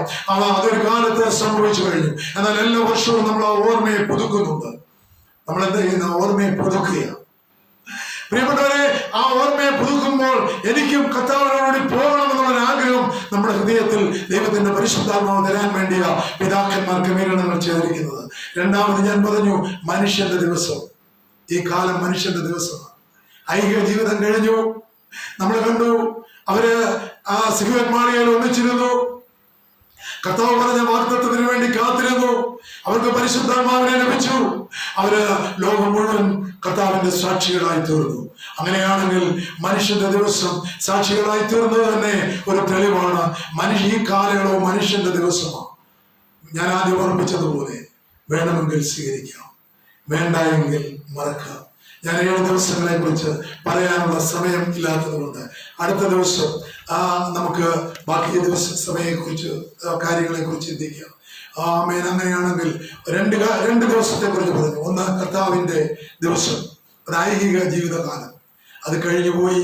കർത്താവ് പിതാവിന്റെ വലത്ത് ഭാഗത്ത് നമുക്ക് വേണ്ടി നല്ലൊരു അഡ്വക്കേറ്റായി നമ്മുടെ പാപങ്ങൾക്ക് വേണ്ടി പ്രായശ്ചിത്തം ചെയ്തുകൊണ്ടിരിക്കുന്നു. രണ്ടാമത്, മനുഷ്യന്റെ ദിവസം. ഇന്ന് ഈ ലോകത്തില് ജീവിക്കുന്ന സകല മനുഷ്യന്റെ ദിവസമാണ്. നീ ക്രിസ്തുവിൽ വിശ്വസിക്കുന്നോ ഇല്ലയോ? വേണമെങ്കിൽ സ്വീകരിക്കാം, വേണ്ടായി സ്വീകരിക്കേണ്ട. ആരും നിർബന്ധിക്കാറില്ല. പ്രിയപ്പെട്ടവരെ, അത് ദൈവത്തിന്റെ പരിശുദ്ധാത്മാവ് നമ്മളെ ഹേമിക്കുമ്പോൾ നമ്മൾ ഏറ്റുപറഞ്ഞ് ഉപേക്ഷിച്ച് കരുണ ലഭിച്ചവരുടെ കൂട്ടത്തിലാകണം. കാൺമീൻ ദൈവമക്കളെന്ന് വിളിക്കപ്പെടുവാൻ പിതാവ് ഇത്ര വലിയ സ്നേഹം നമുക്ക് വേണ്ടി ഒഴുക്കി തന്നു കാൽവരി ക്രൂശിൽ. അതുകൊണ്ട് നമുക്ക് എന്തെല്ലാം ഭാരങ്ങളോ പ്രയാസങ്ങളോ വേദനകളോ വന്നു പോകട്ടെ, നമ്മൾ ഭാരപ്പെടേണ്ട. ദൈവം അറിയാതെ നമ്മുടെ തലയിൽ ഒരു മുടി പോലും പൊഴിഞ്ഞു പോകുകയില്ല. വിശ്വസിക്കുന്ന വിശ്വാസികൾക്കായി ഞാൻ സ്തോത്രം ചെയ്യുന്നു. എൻ്റെ ജീവിതത്തിലും അതന്നെയാ. എത്രയോ അപകടങ്ങളെ മുന്നിൽ കണ്ടു, അതിൽ നിന്നെല്ലാം വിടുവിച്ചെന്ന് നിർത്തിയത് ഇന്നത്തെ ഈ സുവിശേഷം പറയുന്നതിന് വേണ്ടിയാണെന്ന് എനിക്ക് ബോധ്യമുണ്ട്. അതുകൊണ്ട് കുറിവാക്യത്തിലേക്ക് മടങ്ങി വന്ന് പ്രാർത്ഥിക്കുകയാണ്. എന്താണ് സങ്കീർത്തനം 91:14? എല്ലാവരും അത് കുറിച്ചിടണം, എല്ലാവരും പഠിക്കണം. അത് അവൻ എന്നോട് പറ്റിയിരിക്കാൻ ഞാൻ അവനെ വിടുവിക്കും. അവൻ ദൈവത്തോട് പറ്റിച്ചേർന്ന് യഥാർത്ഥ ക്രിസ്ത്യജീവിതം നയിപ്പാൻ നമുക്ക് ഏവർക്കും, ഈ വചനം കേൾക്കുന്ന എല്ലാവർക്കും സഹായിക്കട്ടെ എന്ന് ഞാൻ ഓർപ്പിക്കുകയാണ്. പ്രാർത്ഥിക്കുക. ഞങ്ങളേറെ സ്നേഹിക്കുന്ന ഞങ്ങളുടെ സ്വർഗീയ പിതാവേ, ഒരു വ്യാഴാഴ്ചയോടെ ഞങ്ങൾ കടന്നു വരുവാൻ തക്കവണ്ണം ദൈവം ഞങ്ങളെ ബലപ്പെടുത്തിയതിനായി സ്തോത്രം. താവേ, ഞങ്ങൾ 2 കാര്യങ്ങളാണ് പറഞ്ഞത്. യേശുവിനൊരു ദിവസം ഉണ്ടായിരുന്നു ഭൂമിയിൽ, ഒരേ സമയം ദൈവവും മനുഷ്യനുമായിരുന്നവന് ഭൂമിയിൽ നമ്മളെ വീണ്ടെടുക്കേണ്ടതിന് തന്റെ ഐഹിക ജീവിതകാലം തികച്ച് ഇന്ന് പിതാവിന്റെ വലത്ത് ഭാഗത്ത് ആയിരിക്കുകയാണ്. അതിനുശേഷമുള്ള ദിവസം മനുഷ്യന്റെ ദിവസമാണ്. വേണമെങ്കിൽ സ്വീകരിക്കാം, വേണ്ട എങ്കിൽ സ്വീകരിക്കാം. അതുകൊണ്ട് നമ്മൾ ഏറെ ശ്രദ്ധയോടെ വിശ്വാസികൾ ജീവിക്കേണ്ട ഒരു കാലഘട്ടമാണ്. എപ്പോഴും പ്രതികൂലങ്ങള്, പൈശാചികൻ നമ്മളെ തകർക്കുവാൻ ശ്രമിക്കുമ്പോൾ എന്റെ ദൈവത്താൽ ഈ മതിൽ ഞാൻ ചാടിക്കിടക്കുമെന്ന് ദാവീദിനെ പോലെ പറഞ്ഞ്, എന്നല്ലെങ്കിൽ നാളെ എന്റെ അരുമനാഥൻ വരുമ്പോൾ ഞാൻ യേശുവിനെ മുഖാമുഖം കാണുന്ന ഒരു ദിവസം എന്നുള്ള വിശ്വാസത്താൽ മുന്നേറുവാൻ ദൈവം നമ്മളെ സഹായിക്കട്ടെ. നമുക്ക് ഞങ്ങൾ പ്രാർത്ഥിക്കുന്നു കർത്താവേ, ഈ വചനം കേട്ട എല്ലാവർക്കായി ഞങ്ങൾ പ്രാർത്ഥിക്കുന്നു കർത്താവേ. ആരും നഷ്ടപ്പെട്ടു പോകേണ്ടയാകരുത്. ഒരു വിശ്വാസിയുടെ ആഗ്രഹം അതാ. ആരും നഷ്ടപ്പെട്ടു പോകാൻ ആരും ദൈവം ആഗ്രഹിക്കുന്നില്ല. അതുപോലെ യഥാർത്ഥ വിശ്വാസികളും ഒരു വ്യക്തി പോലും നഷ്ടപ്പെട്ടു പോകാൻ ആഗ്രഹിക്കുന്നില്ല. മരണം എപ്പോഴൊന്നും ഞങ്ങൾക്ക് അറിയില്ല. എന്നാൽ ഏത് സമയത്ത് വന്നാലും ഞങ്ങൾ കർത്താവിന്റെ വകയായതുകൊണ്ട് അവൻ ഒന്നുകിൽ ഞങ്ങളെ മധ്യാകാശത്തിൽ ചേർക്കും, അല്ലെങ്കിൽ ആമേൻ ഞങ്ങളെ അതിന് മുൻപ് ഞങ്ങളുടെ മരണം സംഭവിച്ചാൽ സ്വർഗീയ പരദീസയിൽ ഞങ്ങൾ വിശ്രാമ സ്ഥലത്തേക്ക് കടന്നു പോകും. അതിനായി ഞങ്ങളെ ഒരുക്കിയിട്ടുള്ളത് കൊണ്ട് സ്വത്രം, പ്രാർത്ഥന കേട്ടതുകൊണ്ട് സ്വത്രം. യേശു കർത്താവിൻ നാമത്തിൽ താഴ്മയെ വിനയമായി ചോദിക്കുന്ന കൃപയുണ്ടായി കേൾക്കുമാറാകണമേ. ആമേൻ. പിതാവായ ദൈവത്തിന്റെ സ്നേഹം, ഏകജാതനായ പുത്രന്റെ കൃപ, ആശ്വസിപ്പിച്ച് വഴികളുന്ന പരിശുദ്ധമായ സംബന്ധം സഹവാസം, വിശേഷിയ ഞങ്ങൾ കേട്ട വചനത്തോടും ആമേൻ ഞങ്ങൾ എടുത്ത തീരുമാനത്തോടും എല്ലാ കാര്യങ്ങളോടും കൂടെ ഇന്നും നാളും ഉണ്ടാകുമാറാകണമേ. ആമേൻ. ആമേൻ. വീണ്ടും അടുത്ത ആഴ്ച നമ്മൾ കൂടി കാണുന്നവര് ദൈവത്തിന്റെ ചിറകൻ അടിയിൽ നമ്മളെ പരിപാലിക്കട്ടെ എന്ന് പ്രാർത്ഥിക്കുന്നു.